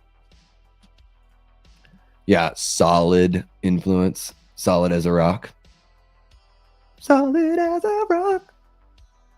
Big Rod says, I respect it even if Hillbilly didn't win. I see the slasher side of it. Yeah, I think so too. And you know what? I'm proud that there was 48% of us that think it's got the hillbilly. To me, that's like the wheels are turning. I think it's a good part of the conversation to have.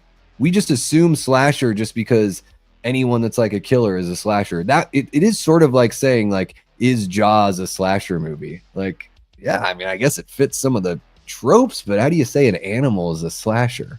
You know, and Leatherface is, let's be honest, pretty much an animal. Obviously, it's lips and assholes. See, I don't want to say the word because I don't want to get any trouble from YouTube, but some people have said, hey, if you take a close look at that, it looks like a male member. I'll say that. It looks like whatever Jordan Decker always has in his damn hands. I'll watch them all with you. Any excuse to watch the 4Ks of TCM 1 and 2. God, I'd love to see a 4K of the original. Do you think a TCM TV series could work, like showing the backstory of the family, exploring more into Leatherface's childhood and how he became who he is? Maybe have Rob Zombie direct it. Yeah, I don't know if Rob Zombie would want to direct a TV series. Maybe he would do like producer and direct like the first episode and the last episode. That's usually kind of what they do when they bring in a bigger name. I'm not the biggest TV fan, King Matthew.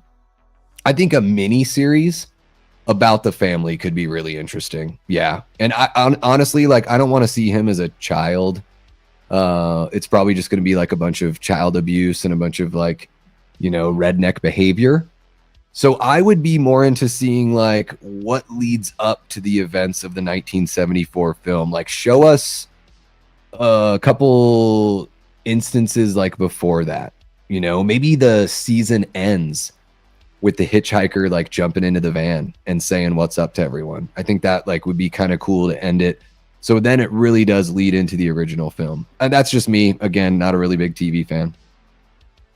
Kinda. I have the Dark Sky 4K of TCM. It's the chef's kiss. Dude, I bet it's so beautiful. Hopefully it doesn't look too clean because I do like the gritty look of the film. Hopefully it still maintains some of that like home movie kind of vibe. I would never want that taken away from Texas Chainsaw to me, because to me that's so much of the charm and so much what makes it scary to me. Aaron says, I hate it when people are overly eager to call everything a slasher. It's like they think it somehow makes the movie better if in their eyes they see it as a slasher. Why? Well, I think people like to parrot, Aaron, right? It's like sometimes something gets said so many times that people just like, they believe it to be true and they just keep on saying it, right? Like Melissa Barrera was fired by Spyglass. Not true. Everyone's still saying it to this day. Completely not true. Contract was up. Didn't get a new contract. Very much different than being fired. And so people will do that. Yeah, even everyone was saying, and I know I always fucking talk about Thanksgiving. Everyone was like, oh, it reminded me of Scream, and I know what you did last summer. And I was like, well, you can definitely tell who's 30 and under and who's 35 and over. Because to me, it reminds me a lot more of My Bloody Valentine and The Prowler. I don't think there's other than the social media taunting, there's no like phone calls with the taunting. I just don't think that Thanksgiving is very much like I Know What You Did Last Summer or Scream, like especially not Scream. But then, it was like I saw it all over the place and I was like, well, y'all are showing your age, and there's nothing wrong with that. It's just that's why, another reason why I started a YouTube channel is because I would say these things in chats or think them to myself. And now I have a platform and an amazing community to hang out with and share those thoughts. And you guys can tell me if I'm crazy, and some of you, I think one of the greatest things about our community is you guys show me your insights and your perspectives and, give me a new way of looking at things. And I think, and I'm not tooting my own horn to say this, but I've seen, chats and comments where people are like, wow, I never thought of it that way. And that's the cool thing that we can do for each other is make each other better audience members, make each other better fans. And I know that maybe that term better, I don't mean it in a snobby gatekeeping sort of way or anything like that. There's no like hierarchy. It's just like, let's all share our opinions and be respectful, and we're all going to be better off in the end, right? Let's see here. What do we got? Did I say hi to you, Jeff? Says Jamie Hart. Sorry if I didn't. I'm going to put that one on blast. No worries. The chat is cruising. We have 25 people hanging out on the stream. Thank you so much, everyone. Please make sure to like the stream if you haven't yet. Subscribe if you're not subscribed already. Share the channel. All that good stuff. Drop a comment when the stream is over. All that fun stuff. Thank God I'm still here. What a day it's been. I love this dream of mine so much. Hell yeah, Prince. I am still here. Car wreck and all. Nothing can stop me. Yeah, there you go, Aaron. I knew there was another one I was thinking of. I mean, even people say Alien is a slasher, and it's like, it's more of like a haunted house film in space. More like House on Haunted Hill meets 2001 A Space Odyssey than like a slasher, right? Again, is a creature or an animal a slasher, or is it a creature feature? And some of these things are just like, Venn diagrams, There you go, Aaron. People calling the Terminator a slasher annoys me. It's not that it doesn't have elements, but overall, no, not a slasher movie. Yeah, if you watch the first 20 minutes of the Terminator, you're like, oh, this is like Halloween. Yeah, it was filmed in the same location, got a guy going door to door, blasting people away, mindless, all that, or not mindless, but soulless and heartless. Absolutely. The whole rest of the movie is like a neo-noir movie, or like I always say this, and I'm always repeat myself. Even before I repeat myself, I lay out the red carpet of repeating myself by saying I always repeat myself. You guys see what I do here? It's very annoying. Thank you so much for spending time with me. Just like the club that Sarah Connor goes to, where there's that first like encounter, the club is called Tech Noir, and I would call the Terminator like a tech noir sci-fi. Beautiful film. That original Terminator is still my favorite in the franchise. Not going to talk about Scream on this one, King Matthew, but we'll get to it another time. Don't you worry. Let's see here. What do we got? No one wants to dig into more TCM, huh? No worries. Then let's go ahead and get into this one. Screw it. Even though Leatherface is up on the background, let's talk about Mark Kincaid. We don't know that he's not in yet. We just know that there's a different Mark that's married to Sydney. So again, we don't need to be saying things that haven't been confirmed or disavowed yet, for sure. I can't remember. I've only seen it once, Billy. Only seen it once. Like the scene with the gorgeous boots in Thanksgiving. Gorgeous boots. I don't know. I don't know what that is. I'm trying to think of gorgeous boots in Thanksgiving. There you go, Big Rod. Every day, try to be a better you than the day before. Just get 1% better every day. You know what I mean? I think Thanksgiving does have some Scream elements, but I agree it's more like My Bloody Valentine and The Prowler. Yeah, I mean, yeah, I would say like what really separates, I would say what makes it more I Know What You Did Last Summer and less Scream is the revenge element of it. Yeah. Oh, yeah. Oh, my goodness. Jeez. Well, put on some shorts or some pajamas or something. Come on. This is costing me an entire meal, but I'll take it. Thank you so much for the $2, Jordan. Really appreciate you, bud. Hey, and there we go. How about this? Let's do a fun one. Let's see. I'll host a Texas Chainsaw Massacre watch party. And guys, this is just going to be a one super chat, $5 or higher.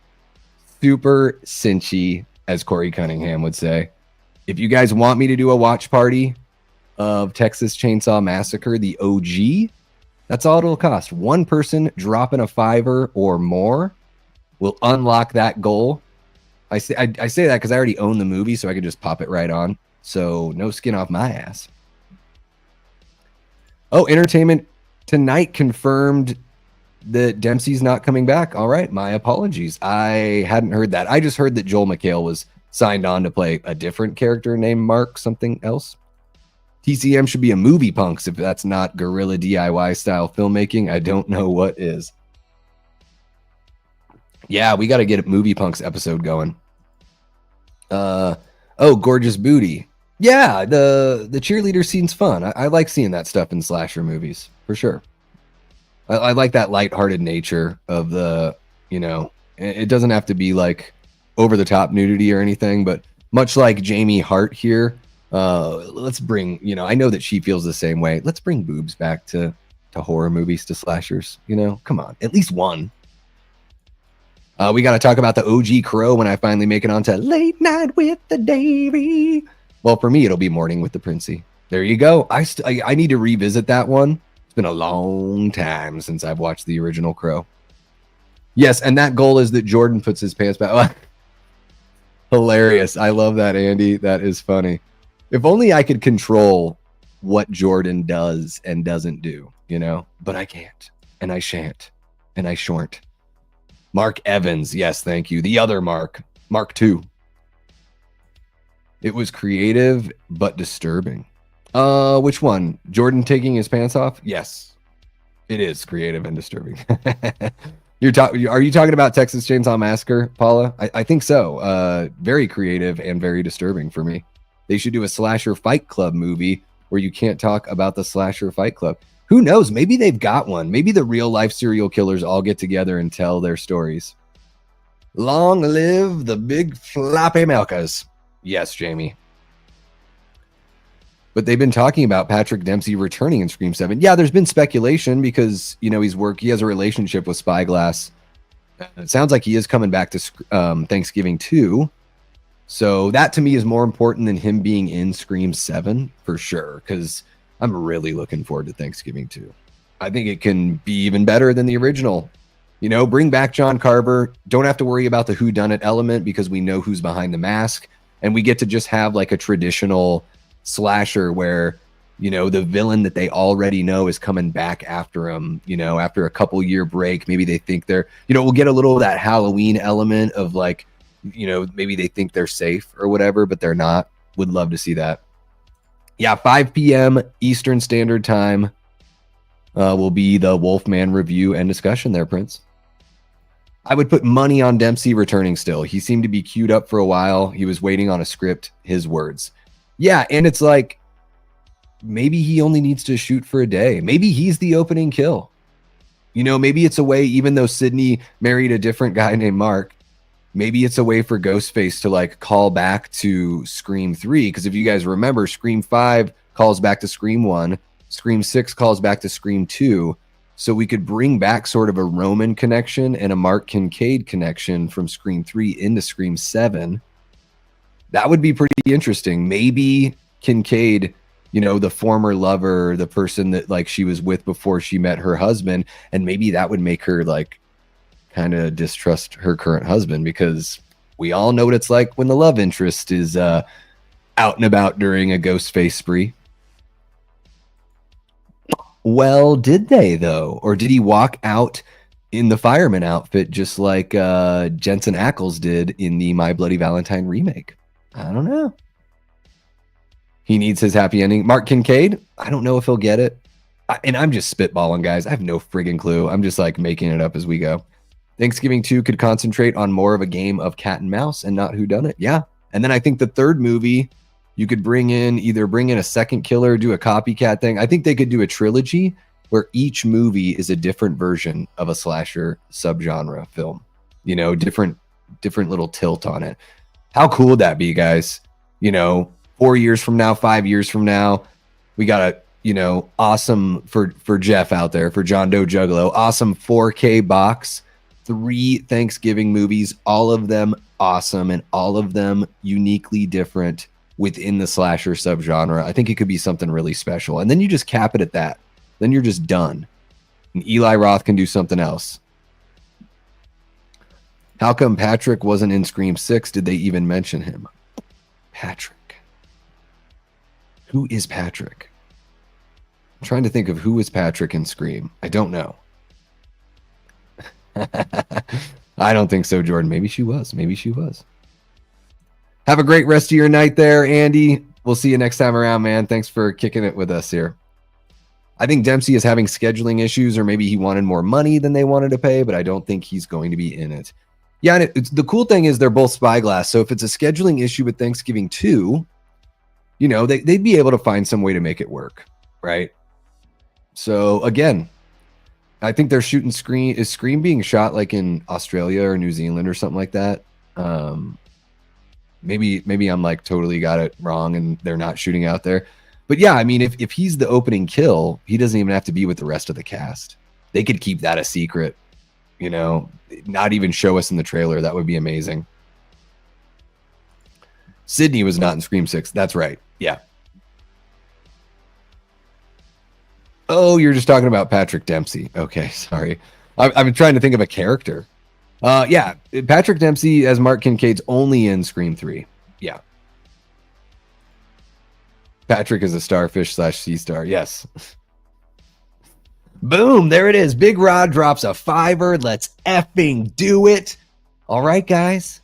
Goal met. That's an easy one. We are going to have a Texas Chainsaw Massacre watch party. Look at that, ramping up the Texas Chainsaw Massacre content. Gosh, maybe I should put together, I don't know, maybe we should, since a lot of you guys talked about the remake and you really like the remake of Texas Chainsaw Massacre, maybe we should, have a discussion about that. I know Lee from Drum Dums is very passionately not a fan of that movie. I do think it's good, although I don't think it compares much to the OG. But I think it would be fun to have that discussion. Like, the title could just be like, is Texas Chainsaw Massacre 03 a worthy remake? And then you guys can jump in. We can sort of have that conversation about what works, what doesn't work. You know, I think having a bunch of sexy, sweaty people in it was maybe a bit of an overreach. Made it feel a little bit not like Texas Chainsaw Massacre, but we can dive into all the nooks and crannies and tank tops and golden globes of it all on a different stream. Goal is done. Jordan can put on his pants. Booyah, Kasha. Georgia for Scream. I don't know what movie it is that I'm thinking where they're filming down there. It's a movie that takes place in the winter. I don't know. I keep on clicking with my mouth. I'm so sorry, you guys. Oh, I hope there's no ghosts in Scream, but I enjoy and appreciate your spirit, Billy. I was sad to see Randy go as well. They already got him back on a VHS tape, you know. I don't want any ghosts. I didn't like the Billy thing very much in Scream 5 and 6. Yeah. Take off your pants and jacket, says Tyler. Ooh, yeah. Did I watch the Monkey trailer yesterday? No. You guys that hang out at the channel, you know how I feel about trailers. I don't need to reiterate that. Australia, did they stab another shrimp on the barbie? Shrimp on the barbie? Yes, mate. Yeah, I watched the very first trailer, the teaser, Antonis. But after that, I pretty much don't watch trailers. And then people still find a way to spoil the companion for me on a members only chat. What the hell? Not on my channel. But somebody sent in a super chat and spoiled something from that companion. Whatever. I probably won't even watch it until it's on streaming. All right. Well, hey, an hour 52. I think this is a good place to sort of cap it. I've had fun talking Texas Chainsaw Massacre with you guys. You know, again, first time for the channel covering this franchise. I still need to see some of the movies in the franchise. I think I've seen the original 2, Next Generation, 3D, the remake, and I think that's it. I haven't seen any of the others. Oh, and the 2022 Netflix Texas Chainsaw. So what? I've seen 6 of them? How many are there? There's like 10? It's crazy. 10 or 11? But yeah, guys, I'll set up a watch party for the original Texas Chainsaw Massacre. That'll probably be sometime next week. So keep an eye out for that one. Maybe even tomorrow night. Ooh, that could be fun. We'll see. How did you like VHS? I'm not a found footage guy, but it was palatable. I liked certain segments quite a bit. Found footage is not really my thing either. There's some sort of disconnect there where I just start getting bored with the buildup. Like the slow burn aspect of found footage feels so much more boring than the slow burn aspect of like a traditional narrative in a film.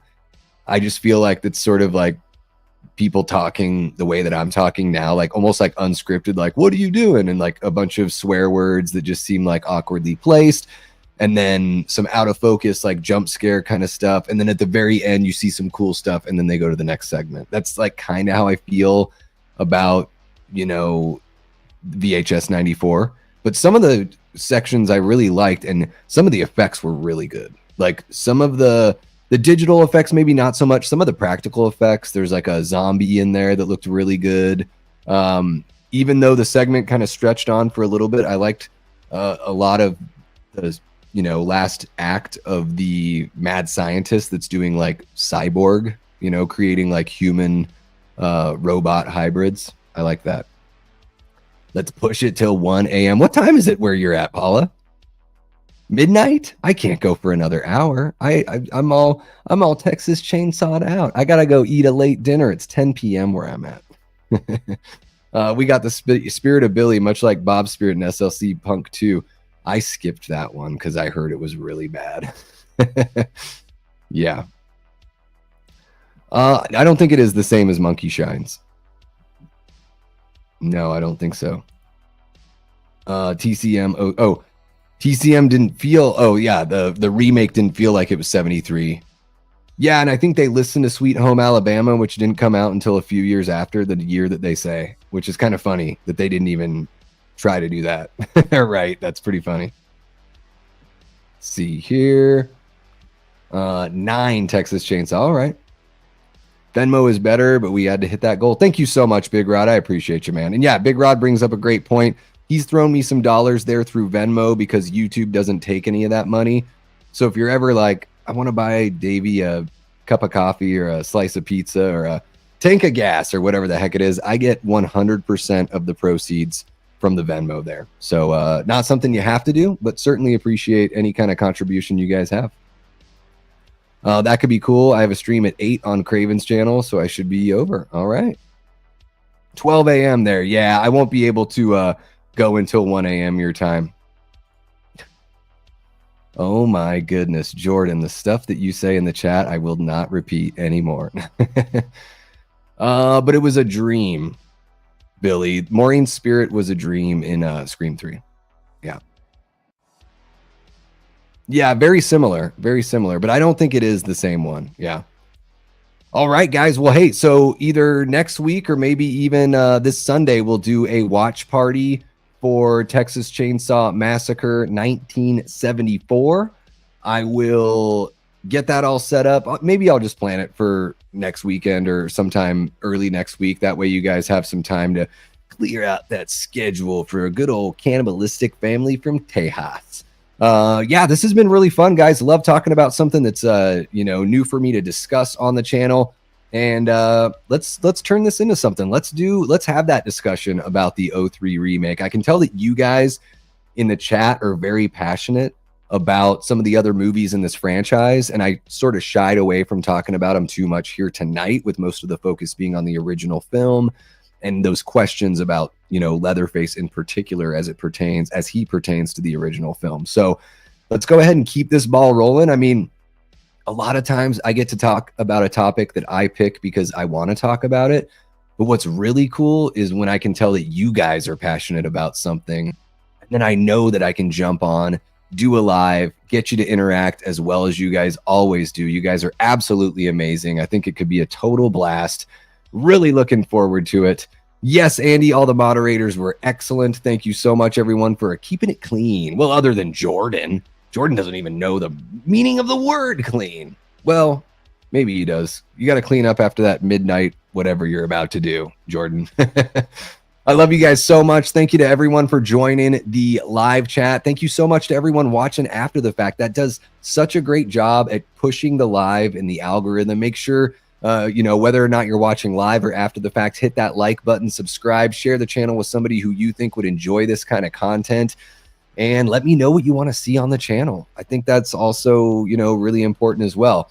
Shout out to the Patreon members and all of our amazing channel members. And of course, the mods tonight. I believe in the chat this evening, we had Leanna Bevy Rage, Jamie Hart, and Eli Cortez. I don't think I've missed anyone else. Appreciate you guys so much. Everything you do fuels everything we do here at the channel. And I just have such a blast with you guys. What can I say? So, you know what? Until next time, I've been and will continue being Davey Deathray. Take care.